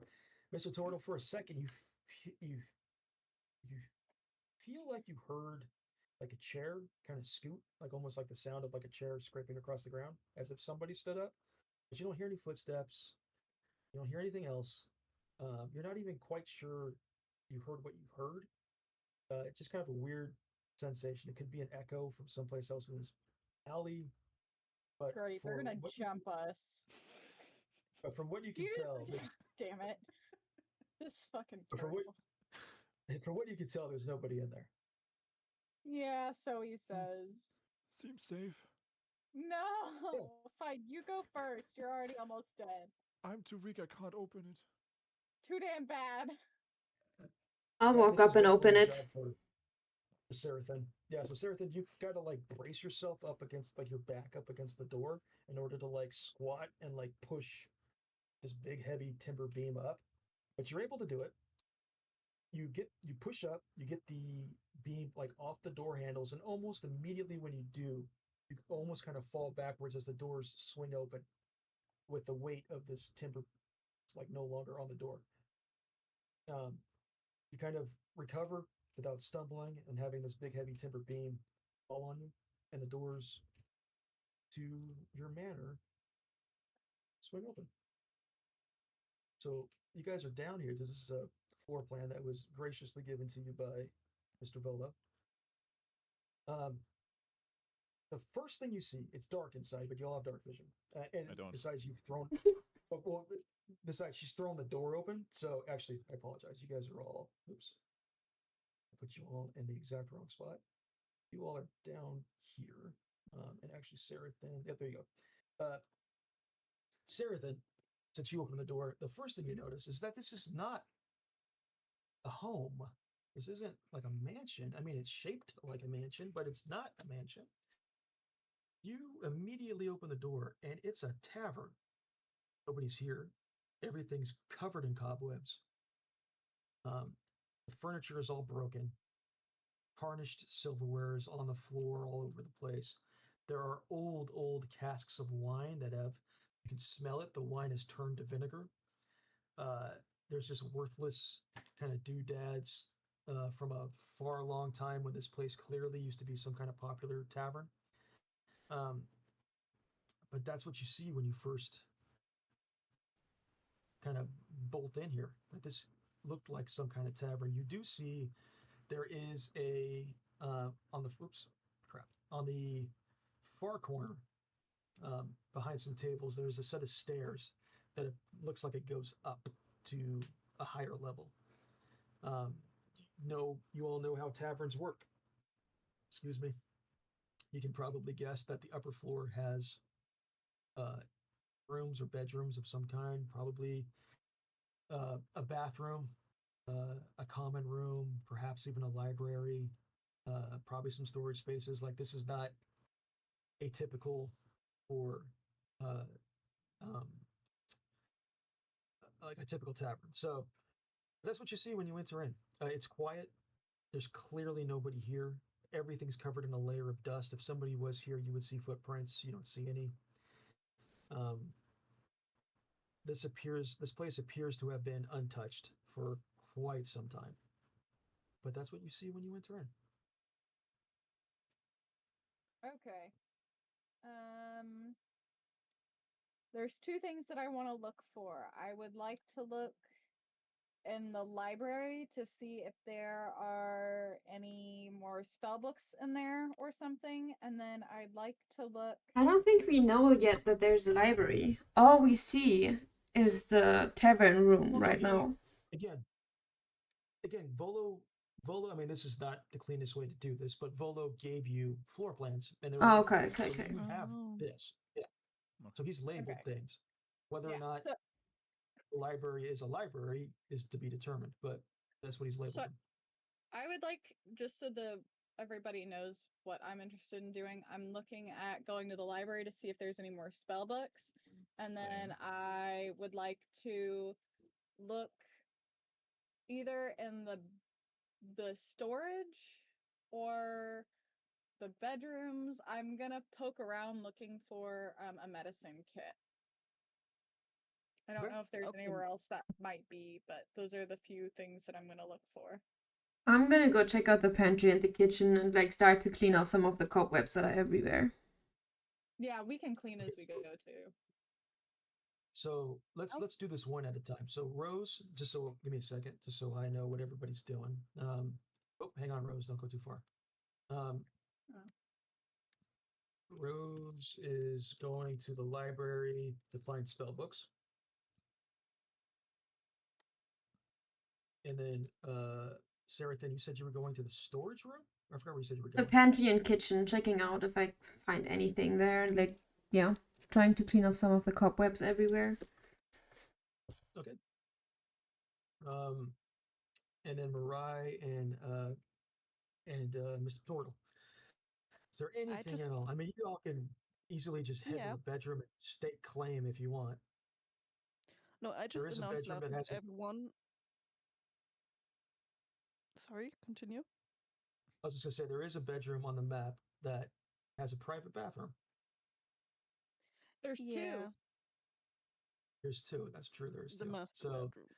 Yeah. yeah. So nobody's staking claim. Up to you. No, I'm just gonna announce loudly that I'm gonna take claim of the attic bedroom because I'd like to have my privacy, like far away from everyone.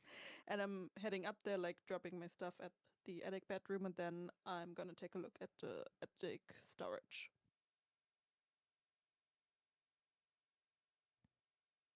I follow Yeah, Rose to Mr. the Turtle. library and check that out as well. Okay. Okay. Okay. So as Rose and Mr. Turtle kind of make their way up the stairs, you make your way through kind of a it's labeled as a hall. It's literally that. It's just a hallway. There are framed paintings on the wall that just look really old. They depict. You're getting this. You're kind of pulling apart as you kind of make your way through, kind of thematically what this place may have been at one point in time. Um, there are images, paintings of these regal, proper looking dragons, like dragons with like uh, pretty, pretty defined horns, but wearing suits. Regal looking female dragons in just gorgeous evening gowns. This clearly at one point, as you're making your way through, you're seeing paintings on the wall, you're seeing little doodads.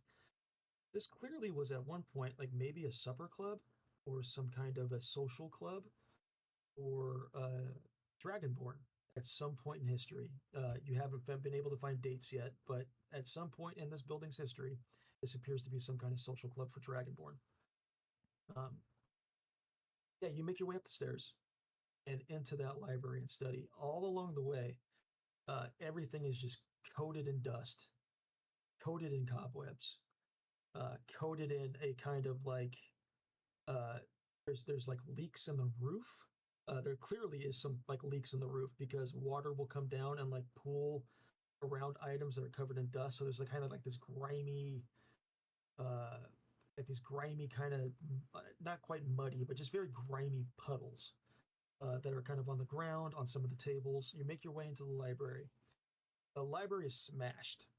There are two windows. Like every window is boarded up from the inside, and they've been boarded up for quite some time, so the wood is very weak. Like Mr. Turtle or Rose, if you at any point walked up to a window, easily just pull a board off with your bare hands with barely any effort to let some light in. Um, the draperies are all just tattered and torn, useless.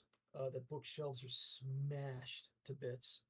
But there are a lot of books just kind of lying about on the ground in the remnants of what used to be um, bookshelves at one point or another. A lot of empty journals that Rose, if you pick up a journal, um, they're dated centuries ago. So this is clearly an old building, but they're also written in Draconic. I don't know if Rose speaks Draconic or not. I don't remember. It would say on your main page, it would say in the lower left-hand corner where it says languages under proficiencies and training.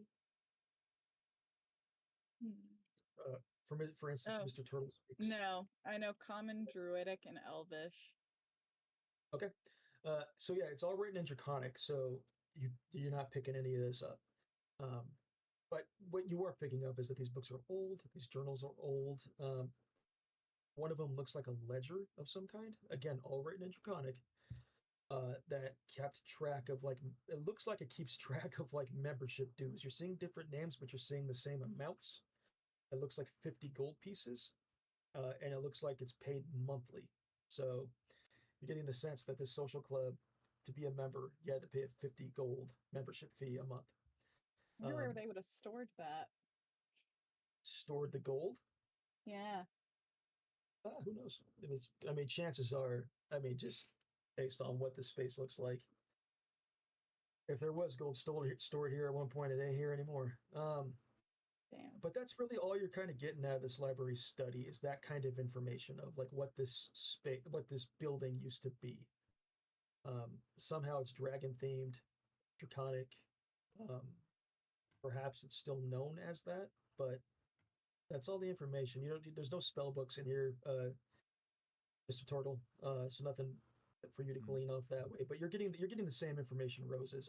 I don't even know if the two of you are talking to each other in this space, like sharing information. But you're getting the same thing that this used to be, like a draconic social club. A Sure. perception check wouldn't change anything, right? Not really. Not in this space. Okay. There's really nothing, and you would have noticed this too, like making your way up to the third floor. There's really nothing of value here. Um,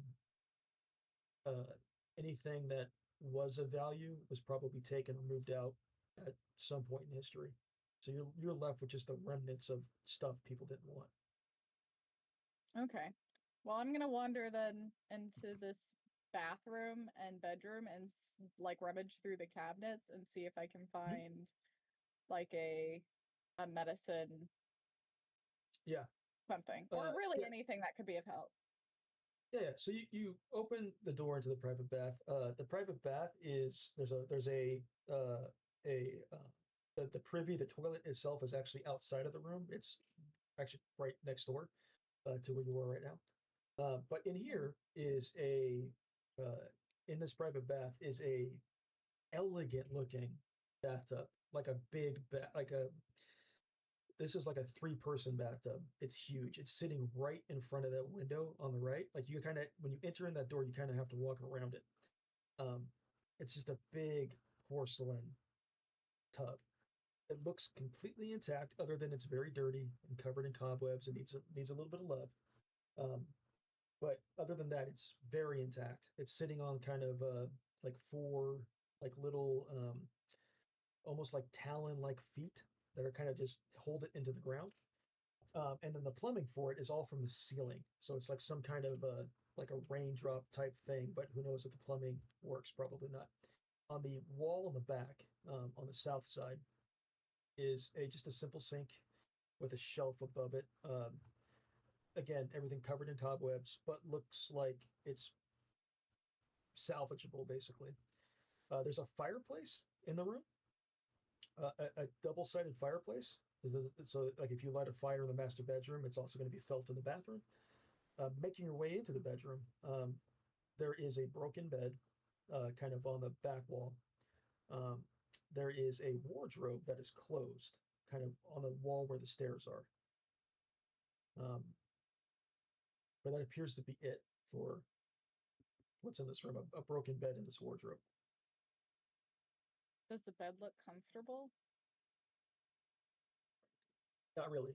It's just the frame. Awesome. There is no like mattress or anything. It's just the frame, and the frame is broken. So, Awesome. but there's again more paintings. It's labeled master bed. Like this clearly was the master's bedroom. The person who Can I perhaps owned this open at up one the point. closet and see what's in the closet? Yeah, so it's like a double door, just like very ornate wooden wardrobe. Like an armoire? But yeah, kind of, yeah. So, but it's got 2 doors on it. So you grab both handles and just open the door, or open both doors. Uh-huh. Out jumps a cat. No, I'm kidding. You open the door on both on Tasha! the exactly on the insides of both doors are a pristine mirror, like a mirror that's not cracked, not broken. I mean, it's got covered in cobwebs, but there's 2 big mirrors on either side of the wardrobe. Inside the wardrobe, it's mostly empty. However, hanging on some hangers are two very elegant looking evening gowns, one of which is completely white, although covered in dirt, cobwebs, needs to be cleaned. But one of them clearly is an all white evening gown that is shoulderless, kind of just hangs off the chest and falls all the way down to the ankles. It looks like it Oh would my fit God. you. The other Oh. one, the other one is kind of a burgundy like suit of some kind. It doesn't appear to be specifically for a male or a female, but it's a two-piece. There's pants and kind of a chest piece that has a the chest piece over where the heart is has a like a not quite a patch, but kind of more of an engraving of a dragon's head. Just kind of two ornate horns that kind of stick out the sides. Um, but again, appears to be in fine condition. It just needs to be cleaned up. Okay. But that's what you see in this room. Are Again, there nobody's any cleaning supplies? Like a broom? no, No no, rags? not Nothing not in here. here. But Can I nobody is call claiming Mr. that. Turtle in here? You want to call Mr. Turtle into the bedroom? Okay. Senor Turtle! You called for me? Look at this suit. I think you'd look snazzy in this suit. It would not fit Mr. Turtle. I don't It's think I definitely can more. fit in any clothes. Yeah. I bet we can make it work. I feel like we definitely can. I think I can alter this suit for you to fit Mr. Turtle. I think you really- burgundy's his color. If you really want to Burgundy's put the his color time and goes. effort into it. It's covered in cobwebs, so might want to figure out how to clean it first. Okay. But that's really it for this room. There's really nothing else of import in this room. The only other thing is nobody's claimed to this room. This is the two of you here. You do know that Mirai stated that she wanted the attic. Okay. Um, I'll take this room then with the fancy dress. okay. But that's kind of it for this room. I'm going to pause you two for about a moment. I'm going to move on to Sarathan. But Sarathan, you've made your way into the pantry. So in order to get to the pantry, you have to walk around you kind of have to walk into the tap room proper, walk around the bar. The bar is again, you're in no rush. You're not under any threats. Like there's nobody in here. So you're taking your time. You're looking Maybe a around, like cat. trying to yeah, maybe a cat will jump out, but you're not under. Basically, what I'm trying to say is you can take your time. Um, so you're not in any rush. You're looking around, and you're starting to deduce some of the same things that Rose and Mr. Turtle are about what this place used to be. There's a lot of draconic writings on things. As you walk around the bar, to kind of walk behind it, you see very clearly a hatch on the floor that has a padlock on it that you do not have a key for. But the hatch is locked, and it just based off of what Volo has written on your floor plan here for the deed for your property. He clearly has it labeled as a hatch to the basement, but there's a lock on it. You don't have a key, but it's a old looking lock. Like you deduce, Sarathan, that you can probably just axe the crap out of that lock and it'll break eventually. But that's what you see. So, but you're seeing what Rose and Mr. Turtle are clues as to what this place used to be. Underneath the bar, like on shelving underneath the bar, is a large 3 foot by like maybe 18-inch long or 18-inch tall by 3 foot wide piece of wood. Uh, it looks like a very sturdy piece of oak, like just sitting on the shelf. That's just kind of catches your eye. It doesn't look like a piece of lumber that you would use for building construction. It doesn't look like a piece of lumber that would be part of a piece of furniture. It's kind of an odd shape, very very specific shape, kind of sitting on a shelf underneath the bar.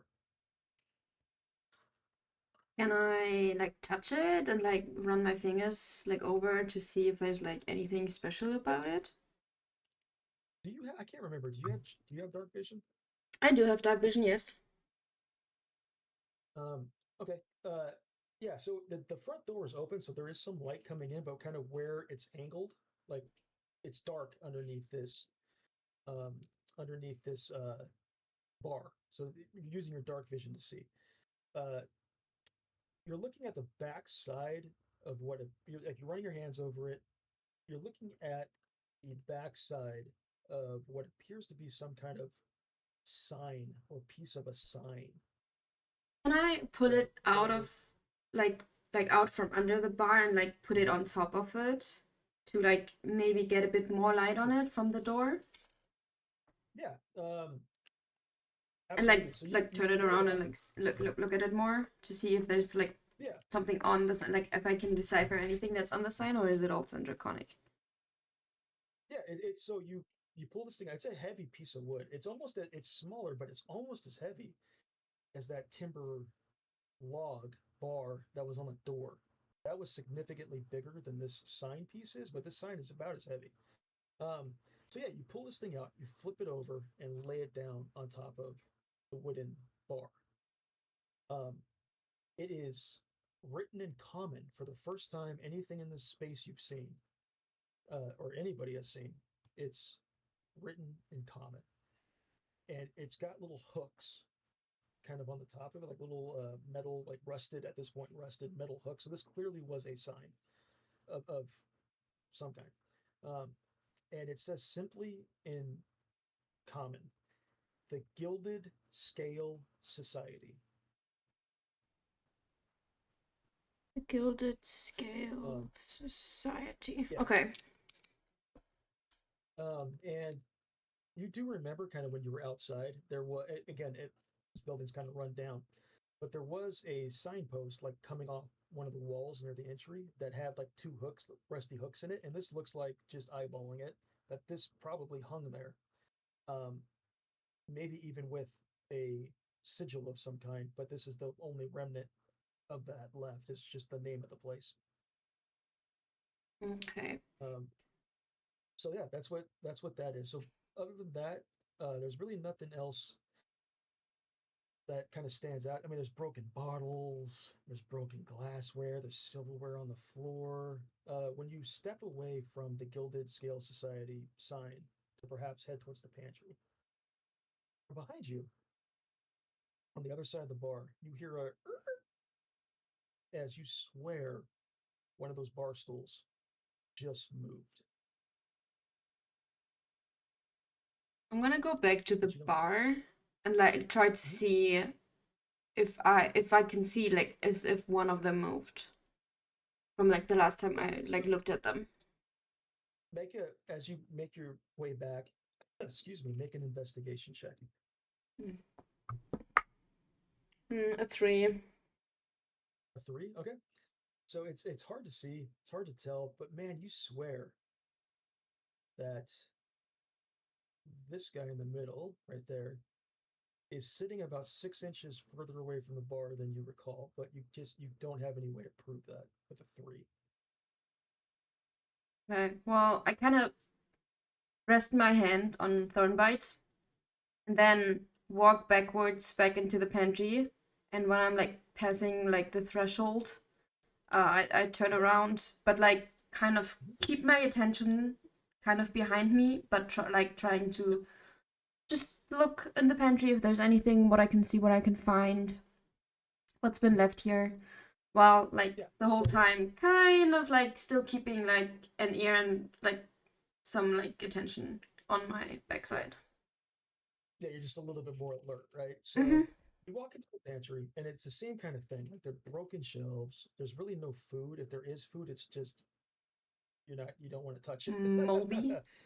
You do see a door to our right on this map, but to Seraphim's left, you do see a door that has a very simple latch on it. It's not locked, but you have to in order to open the door, you can only open the door from the inside. The latch has to go up, but it's not locked. It's just a simple wooden door. Can I open the door and see what's behind it? Yeah, Yeah, it's very easy. It's definitely not like the front door. You just flip the little metal latch up. It's just a rusty match. You open the door, and you're flooded with light from outside. It's This this one, right? leads This to door? yes, yeah, Okay. that one right there, and it leads to the back alley where clearly at some point in time, like this is where the trash was kept. There's obviously no trash anymore because this place hasn't been open for quite a while. But it just leads out to a back alley. Like if you get the sense, like if you went from the first tavern where you met this seer at, if you went down the back alley instead, it would have led you up to the pantry if you were able to open the door. But that's what you see. Other than that, really of importance in the pantry. Okay. I'll take a quick look in the back alley if like something stands out, but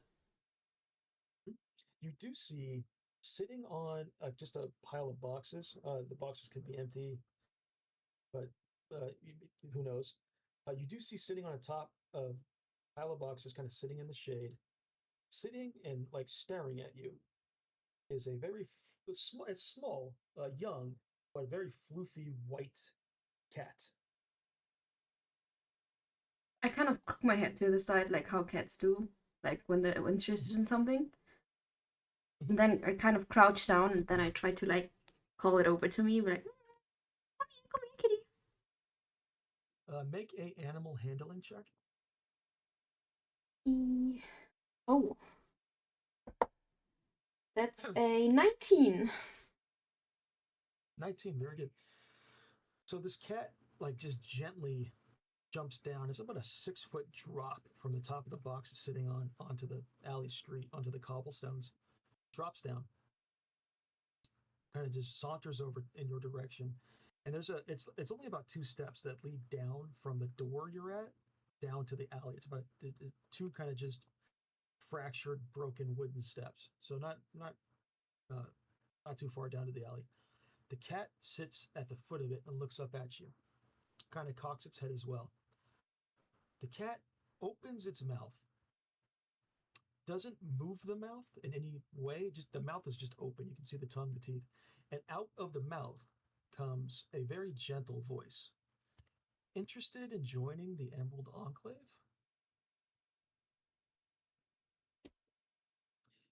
I kind of narrow my eyes at the cat.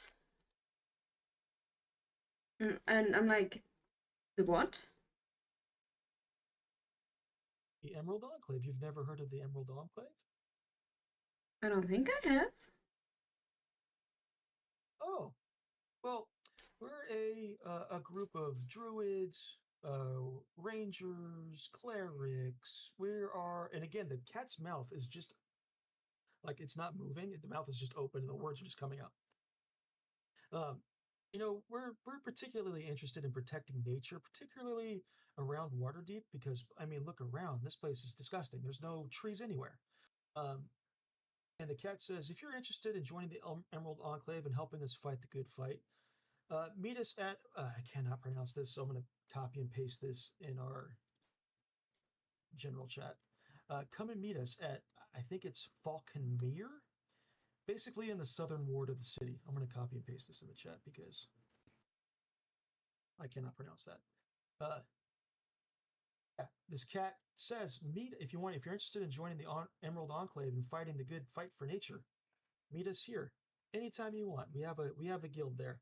And as soon as this cat spits out the words, meet us here, we have a guild here, come anytime, the cat's mouth closes and the cat kind of just like shakes its head as if it was like possessed or had a spell on it of some kind, looks up at you, hisses, and then sprints into the alley.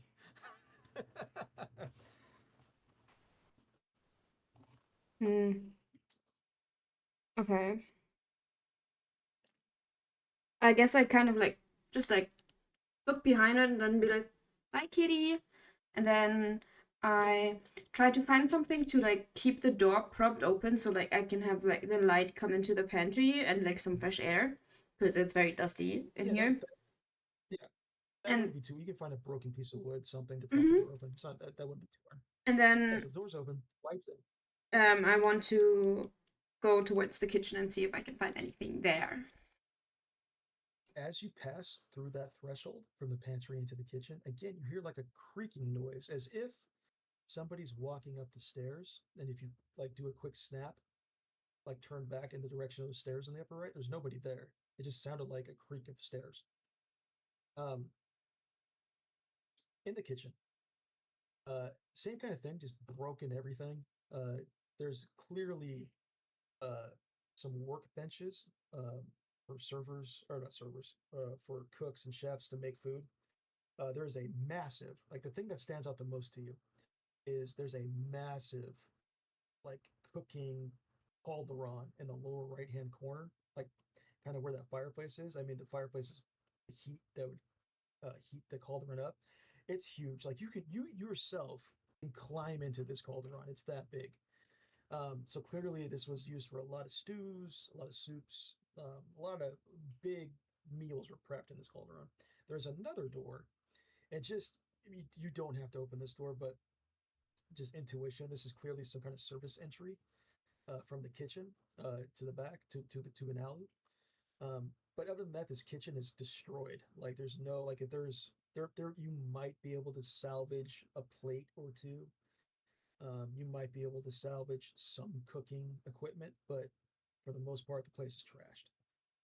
Um, there's no food, there's no drinks, there's no anything. The kitchen is just destroyed, um, and that's what you see. Can I test if like there's like running water or like something? Yeah, there's a sink in there. If you walk up to the sink, very simple operation. You lift the handle up, and immediately you hear this god awful like metallic vibrating noise. Um, a chugging sound, like a defined, heavy, thick chugging sound coming from inside the wall.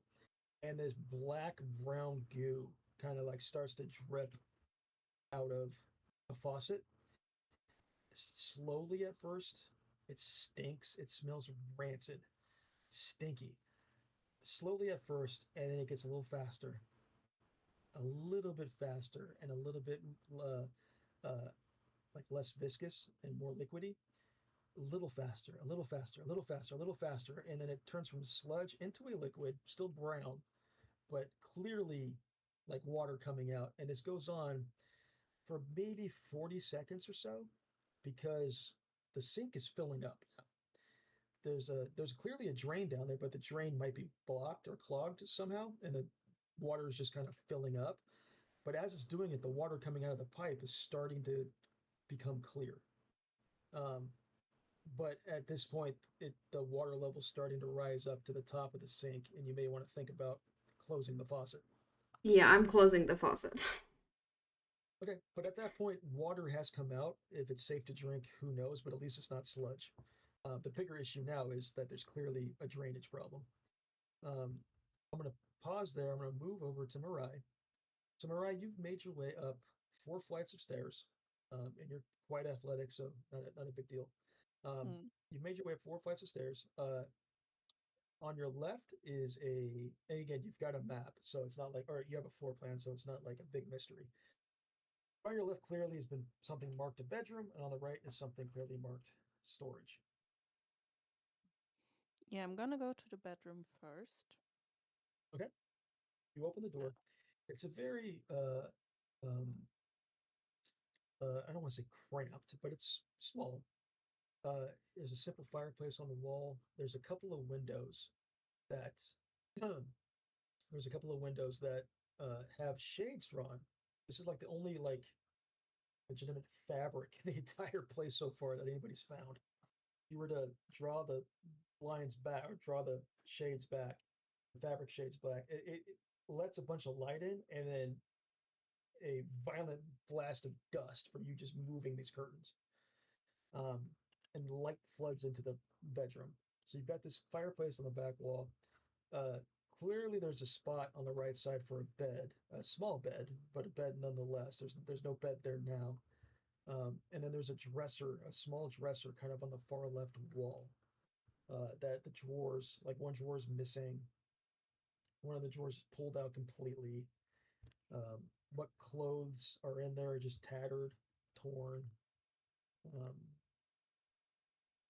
Nothing really of importance in the bedroom, but a bedroom nonetheless, and one that you were interested in. Yeah, just Um, take a look around and kind Yeah, of nod to myself like, that's enough. That's a good room Yeah. for me. I'm fine with that. Make a just a generic like investigation check as you're scoping the place out. Well, a 4. I'm not getting anything out of that. A 4? Yeah, you don't really. The place is just trash, but you do hear. So you've walked into the bedroom. You do hear uh like a floorboard or something to that effect coming from the storage in the other room, like a floorboard creak. Okay, I kind of get a little bit more alert and quietly move over to the door. Okay. Is it locked? It's not locked. Okay. I open the door quickly but quietly, like as quiet as possible. Like I'm not slamming the door, but I'm like not opening it slowly. You open the door. Inside the storage room, it's a lot of the same kind of broken stuff. However, on the back wall, there is a like a big china cabinet, like a big hutch on the back, and there are pristine glassware kind of behind a kind of a kind of a windowed pantry door on this cupboard basically, and you can see inside it clear as day, like pristine white glassware. It appears as if this hutch, like nobody's opened it in a very long time, and it also appears to be like hermetically sealed, so there's no like dust inside. But that's what you see. You don't see anybody. Hmm. And that's like the only thing that's really in this room, besides all the other That trash is and that the only thing that's of interest is because it's unusual. Like, why is this the only thing in the entire place that you've come across that is still Mm. pristine? Can I like investigate it further? Like see if I get Yeah. anything from it? Yeah, make an investigation check. 15. 15. Yeah, it's just a simple china cabinet. If you were to open the door, as soon as you put your hands like on the door, like the little knobs to pull it open, and the reflection of the glass like window of this cabinet, and the reflection back at the door you walked into this room through, you swear there's somebody standing there. Okay, but I can't really see that person. Just like I If you see turn that someone is around, there, but there's nobody there. okay. But if I If look you back look, into the glass the person's door, I can. gone. Okay, so I only saw them for a little bit. Mhm. It appeared, and because it was only like a little split second, it appeared to be a male, like half elf, dressed, um, just kind of dressed in common clothes, but you only saw for like a split second. Hmm. Okay, I take one look around the room again, and then decide to go back down and tell the others what I just saw, but also that maybe possibly we could sell all this pristine glassware to get some more money. Sure. But also So like as you telling turn them around, about the person so that I'm not entirely sure if this is a safe thing to do. yeah. So as you turn around and head back to the door to leave, a plate comes flying at you and crashes off the wall and explodes in like a bunch of little glass shards. I need you to make a dexterity saving throw.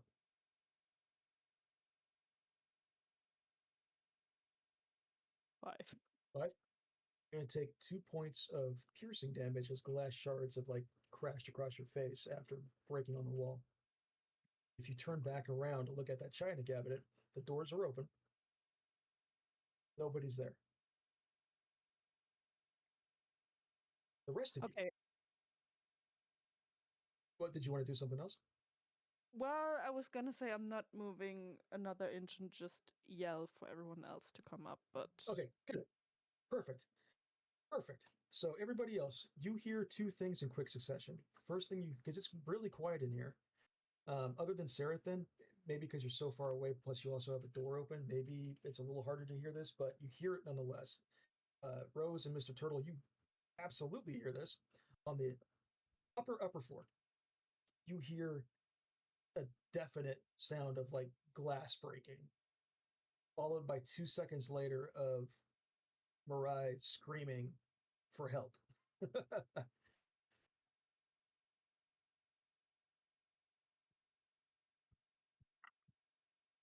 I hear it, right? Even though it's quiet, I still hear it. Even though you're far away, you definitely hear her calling out for help. Okay, so I'm making my way upstairs, and while I pass by the door that I popped open in the pantry, I close that one, and then I'm like making my way upstairs. Okay. And while I yeah, you pass make the your way chair that moved, I give it another salty look. give it another salty look at the chair. Yeah. Yeah, so you start bolting upstairs. Mr. Turtle and Rose, are you guys doing the same, or are you staying where you are? Yeah, we follow at least I follow the sound Mura made. Okay. So yeah, the three of you kind of join up at the Wait, stairs and same. make your way. Sorry, I was muted. I said All right, no same. worries. My bad. So the three of you kind of meet up at the stairs, rush up. You see Mirai standing in a doorway. Her back is to for the three of you, the first time you've seen this, a pristine, like the only pristine thing in this place, china cabinet. There's broken glass on the floor, and she's got cuts on her face. That's what you see when you arrive. I tell him quickly not to come closer and not to move because I'm not sure what exactly happened. And then I tell them, like, when I walked in, the doors were closed. I didn't open them. I saw a person, or I thought I saw a person in the reflection of the glass, but I didn't see them when I turned around. And when I wanted to leave the room, the glass, was it a plate? Plate, or whatever, Yeah, flew it was a at me. plate. Can I Yeah. make a check To do what?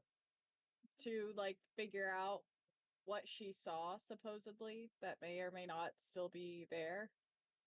Let's see here. I don't know what kind of check that is.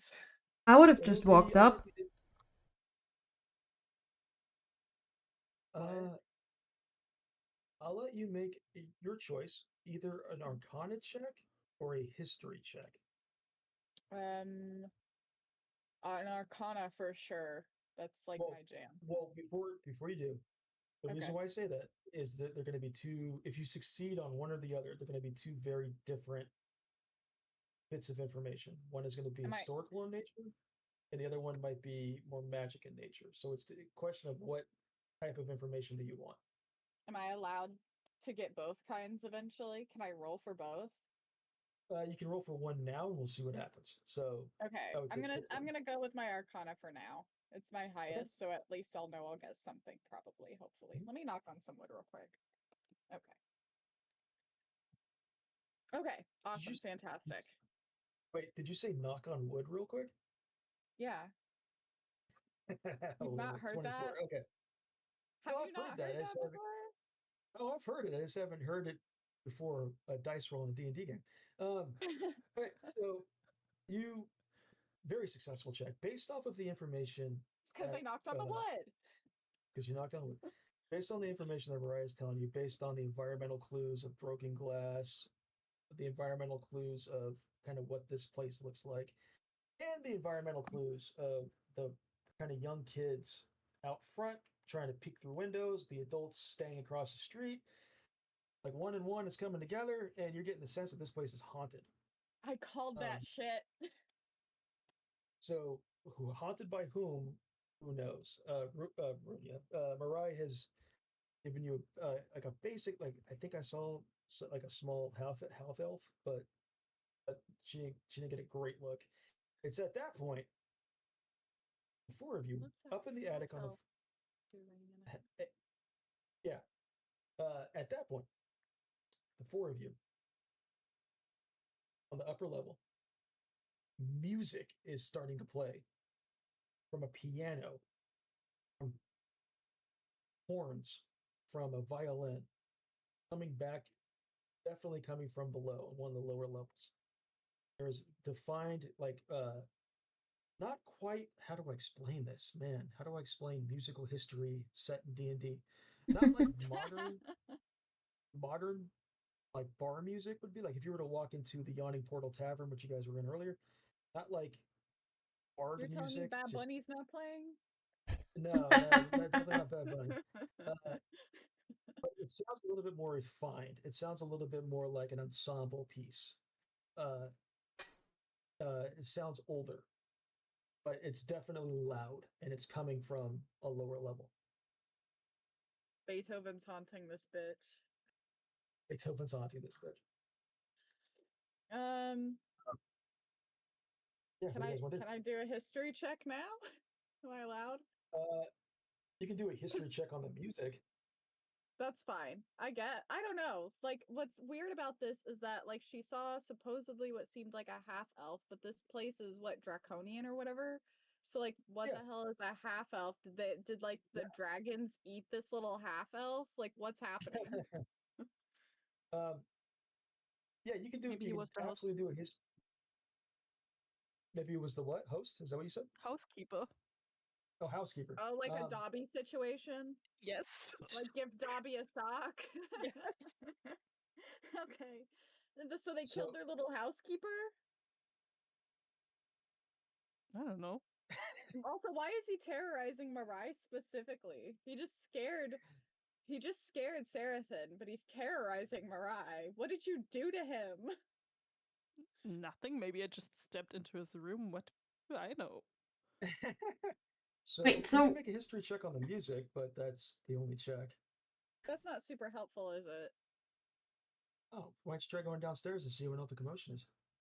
Because I would like to know more before I just go downstairs to check some commotion. That's literally like the plot to every horror movie there ever fucking was to not go down the stairs when something suspicious happens.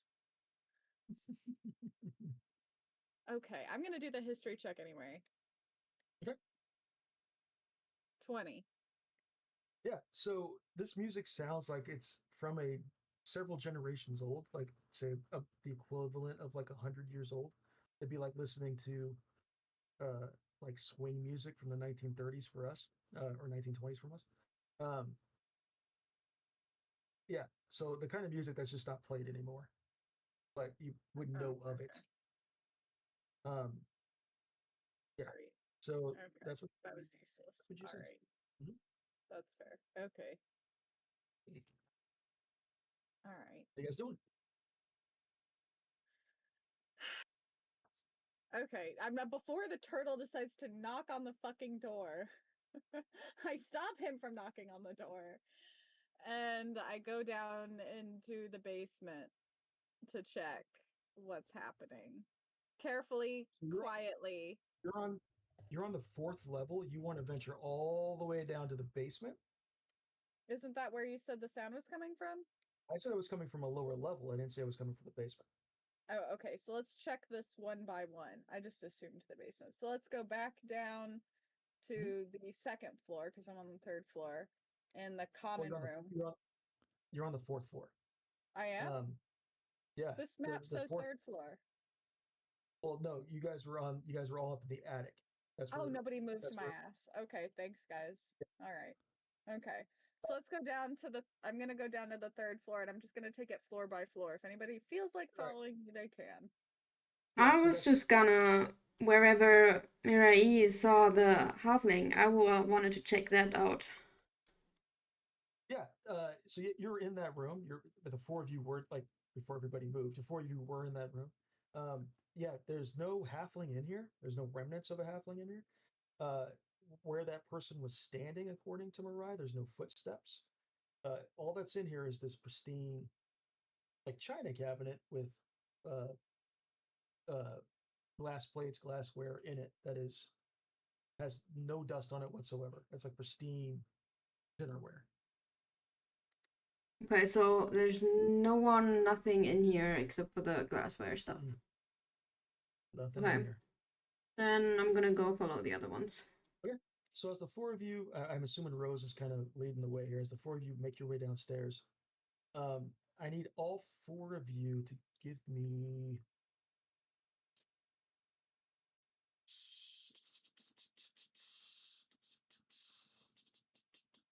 Oh man. How about okay? How That's about the we do it this music way? that's coming from this Yeah. from downstairs. Let's do it. Let's do it this way. On your character sheets, underneath, right underneath the box, there's a box that says saving throws that has the 6 things in it. Below that is another box that says senses. What is everybody's passive perception? I think Mr. 12. Totals is 17. Oh, 17. damn. Okay. Mine is 12. 14. Mr. Total, 11. 11. As the four of you come, like, I don't know what rate of speed you're going down the stairs to get to the 3rd level. Mr. Turtle, you're Medium. familiar. Medium speed. Mr. Turtle, you're generally familiar with this level because you and Rose practically walked it. As you come down the stairs, coming out of the library and into the master bedroom where you guys were before. You guys were in the library, you were in the master bedroom. Coming down the stairs, coming out of the library, the door swings open. And for a flash, and only you see this based off of the perception check, or the passive perception. The door swings open, and for a flash of a second, you see you see 2 elves, a male and female. Both are practically naked and running to the master bedroom. They are apparently in the throes of fooling around.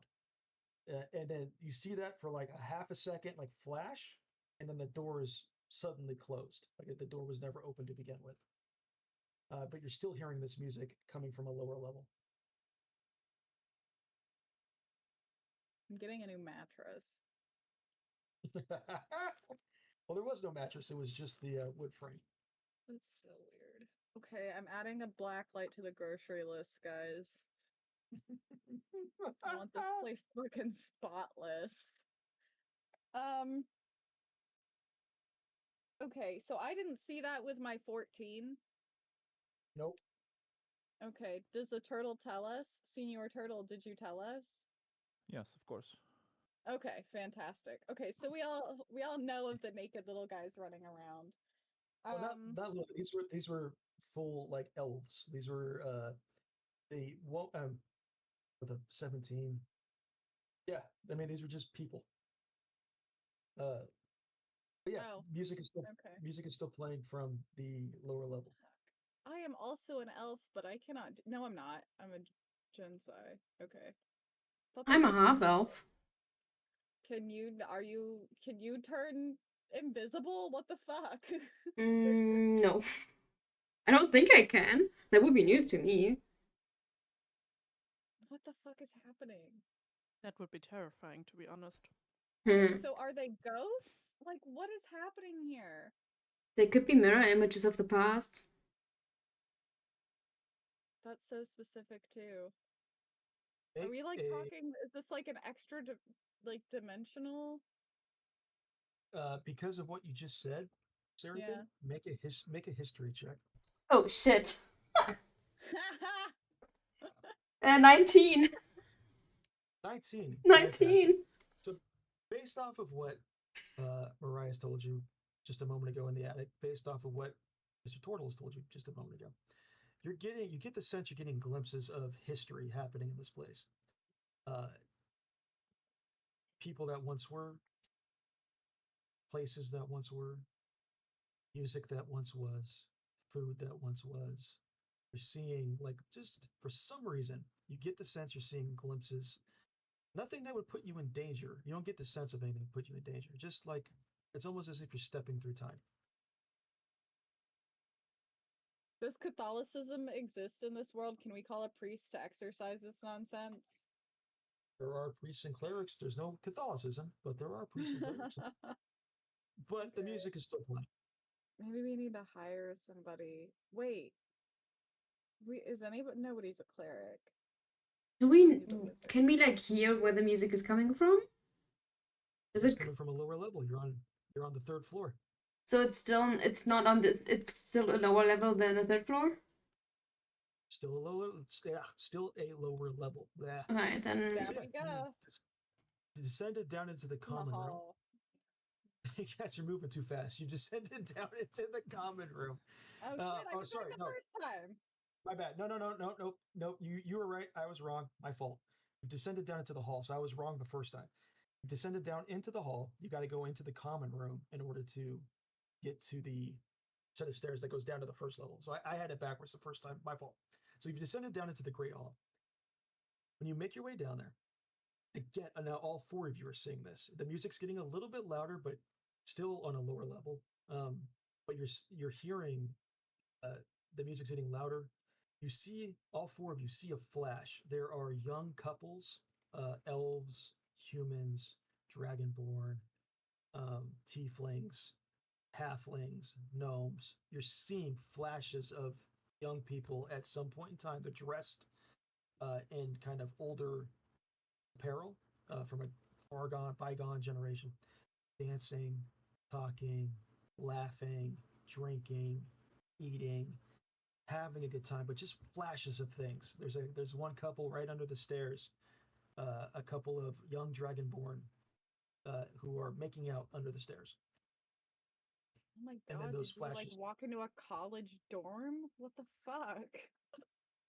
then those flashes disappear. But the music is still playing. I want to step into the room. Yeah. Same kind of thing. As you step in, Seraphine, you are surrounded by young couples dancing and dancing well, by the way. Like this is like, I don't want to say professionals, they're not professionals, but these are clearly people who dance, know how to dance on their daily. Yeah. Yeah, and they're dancing well. It's almost like a performance. And they're not like lots of noticing us at all, right? It's like we're like basically invisible to them. I'll let you make either a Arcana or History check as you're kind of making your way through here. Again, all 4 of you are surrounded by people. Does it matter if it's Arcana or History? It doesn't really matter in this case, as it did Okay. for Rose previously, but in this case, not so much. So you can just pick whatever one. Yeah, it's a 6. They're both 0. That's why I'm asking. Oh, so you rolled a 6? Yeah. Okay. Yeah, so you're at first, Seraphine, like you've just stepped onto like some kind of a dance floor. And you're trying to like dodge and weave because people are dancing all around you, and that you're afraid they might crash into you. And eventually, a young male, a young male human has like tipped back his dancing partner, a beautiful blonde woman with a gorgeous evening gown. Her hair is long and it whips out in your direction, and her hair passes right through you as if you're not there. Okay, so do I in that moment kind of realize like, okay, this is like an image from like the past? That's what it feels like. Can I tell like the other ones that I think this is what it is, because it's what it feels like, and that I think this is like from the Gilded Scale Society, and like tell them about the sign that I found at the bar? Hey Noober, you ever seen the movie Anastasia? I don't think so. Interesting. That Disney movie? It kind of is now. It was initially a Fox movie. Yeah, I don't think I've ever seen it. There's a scene, like a specific like ballroom scene in this old like dilapidated castle where she like sees a bunch of visions of people dancing, and she like ends up like in the vision. Sounds very How similar. old is this movie? Is this movie from like the 90s or something? Yeah, probably. This is why now I just feel old. So that's where you're pulling your frame of reference for. Where I'm pulling the inspiration from is from The Shining. I hate that movie. What the fuck? I know you do. All right. Hold on. Yeah, it came out in 1997. I googled it. Yeah, never seen it, but I have seen The Shining plenty of times. So again, you all see this kind of young couples dancing, having a fantastic time. Music's playing, and then the visions like as soon as you see him, it's almost like as soon as you see him, as soon as that blonde hair whips through you, Seraphim, the visions like fade away in a flash again, but the music is still playing from a lower level.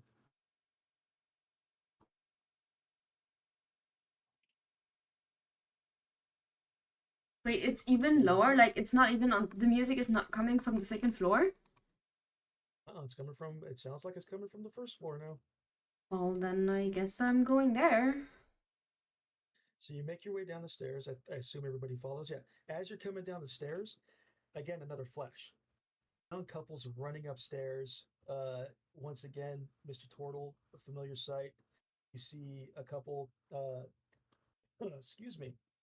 You see a dragonborn couple running up the stairs, like starting to peel their clothes off as if they're going to have some good times in one of the bedrooms. And again, like as soon as they pass you on the stairs, they flash away again. Music's still playing. You make your way down the stairs into this grand, what is labeled on your map as a tap room. But at one point in history, this was a grand ballroom. There's no bar. Even though there's a bar on your map, there's no bar there. In the place of the bar is a band, a 6-piece band playing music. People are dancing everywhere. There are servers who are dressed in immaculate clothes, immaculate uniform, holding out a white serving platter, very similar to the white platters that were in that china cabinet in the attic, with little snacks, like little hors d'oeuvres of different types. All different types of races are represented on this in this ballroom. People are dancing, talking. You see some rather professional-looking people in the back of the room near the door who are talking in hushed tones as if they're doing some business deals or something. This is a grand ballroom. Everybody is immaculately dressed. Beautiful clothes, wonderful makeup. This feels like Friday night atmosphere. The music is cracking, drinks are flowing. It feels warm for the first time. You feel warm in this place. As you come down the stairs, who's the first one down the stairs? I guess I am.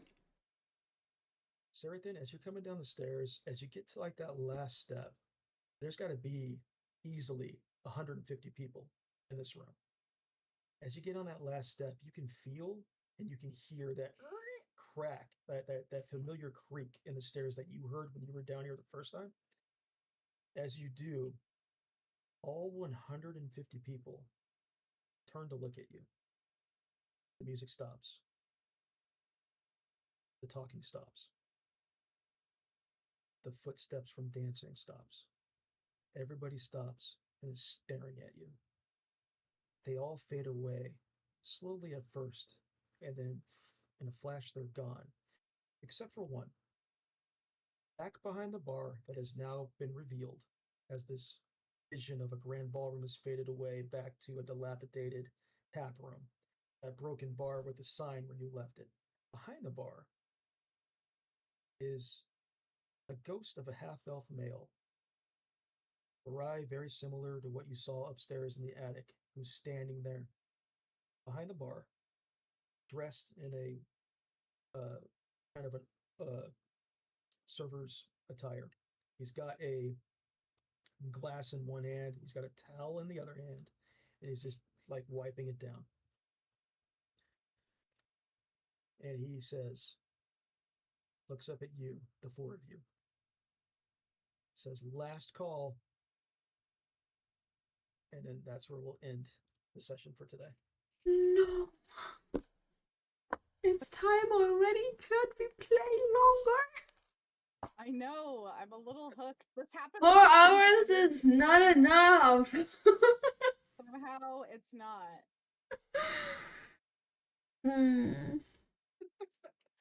I mean, I don't know about you guys, but as soon as like November or like near the new year, we can maybe look into playing more than once a month. Yes, please.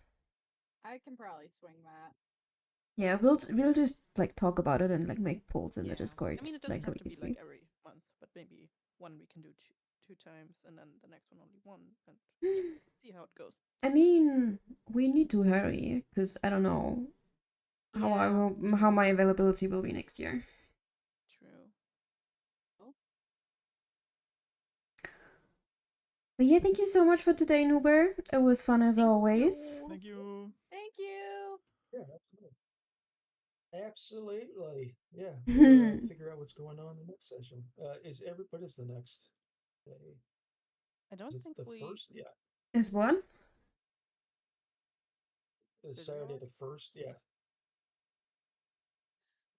yeah. The 1st of November is the first Saturday of the month for November. That sounds good to me. We'll take a poll in the Discord, I think she said, though, just in case. Yeah. Yeah, I should be fine on either. I think if we can, I know you guys are going to hate me for saying this, but if we can maybe push it back to the 8th instead of the 1st, I think I might be up to something on the 1st. I can't remember. I can. I'll put a poll in the Discord. Yeah, Okay. I think that's best. Cool. All right. Okay, thank you guys Thanks for for playing. playing. Thank you. Thank you. Thank you, Nuber. Thank you so much. All right, take it easy. Bye, everyone. Bye. Okay. That's it for today, everyone. Sadly, we're already done again. It always goes by way too fast. I love playing D&D, and I love playing D&D with these guys. W session indeed. We did a lot of shit today. I mean, Mr. Turtle almost died. We beat Nooper's enemy way too fast. Kind of feel bad. Kind of don't. But you know. Today went by really quickly. Yeah, way too quickly. I want to play more. 4-hour sessions are not enough. The fight felt. Yeah, I apologize. That's kind of my fault. W rolls indeed. W catcam luck. Chino. W lucky cat support. Oh my god. Mr. Dracula. That was by design. Wanted to see how you guys react to session without fighting in it. Without fighting in it? But we did do some fighting. What? Thank god the fight was good. Oh, I want to do more fights. I love fights. Fights are so much fun. That's my least favorite. Oh. It's my favorite fight. I want more fights with more people. Because I feel like my rage, if there's only one person, I don't want to use my rage because it feels like a waste. I don't know. Domi didn't even get to participate in the fight. Well, maybe while y'all fight, I'll clean the town. I mean, we could go and do like odd jobs or something to like get money or like get like trade stuff. Like you give us wood and we go fight this person for you or whatever. Or like fight this monster for you or whatever. But yeah, it's so much fun. I love playing D&D with you guys. And I can't wait for next time already. I'm like already feeling like, ugh, we need to play. We need to play more. Plus, we need to figure out what's going on. I mean, yeah. You're gonna need money. Gotta prepare this place. I mean, we can probably do a lot of stuff ourselves. Give me 2 hours and I get a decent spell to not die instantly. I have a little shopping list. I would not call that little, but yeah, sure. Okie dokie. I'm gonna find someone for us to raid. And then I'm saying goodnight. Okay. What does it look like Chino is on loop? He's just cleaning himself. Don't forget there are shop locations I gave you earlier that might have stuff you need. Yes, but we wanted to like rest at the inn. We didn't even get to rest. It's like all of the shit that was going on. Okay, bye Nubar. Thank you for DMing today again. Okay, let's see. Can I start the raid? Yes. Okay. I have a raid message as always. Oh, or Nika has it for you guys. Okay, thank you so much. I'm gonna go on and stream. If you guys want to stick around to come and raid our friend Boring Little Bee, I would very much appreciate that. If you want to raid and run, that is also very much appreciated. Niece, hi! Thank you for being in stream and watching us, and like I hope you guys had fun. Yeah, I don't know when I'll be on. I don't know if I'm gonna stream tomorrow, maybe, probably not. I will be back on Monday, I think. I should be on Monday. Probably with Genshin. Maybe with Valorant. Probably more Genshin than Valorant. But we will see. I will see you guys on Monday. I hope you have lots of fun with Bee. Yeah. I'll see you soon.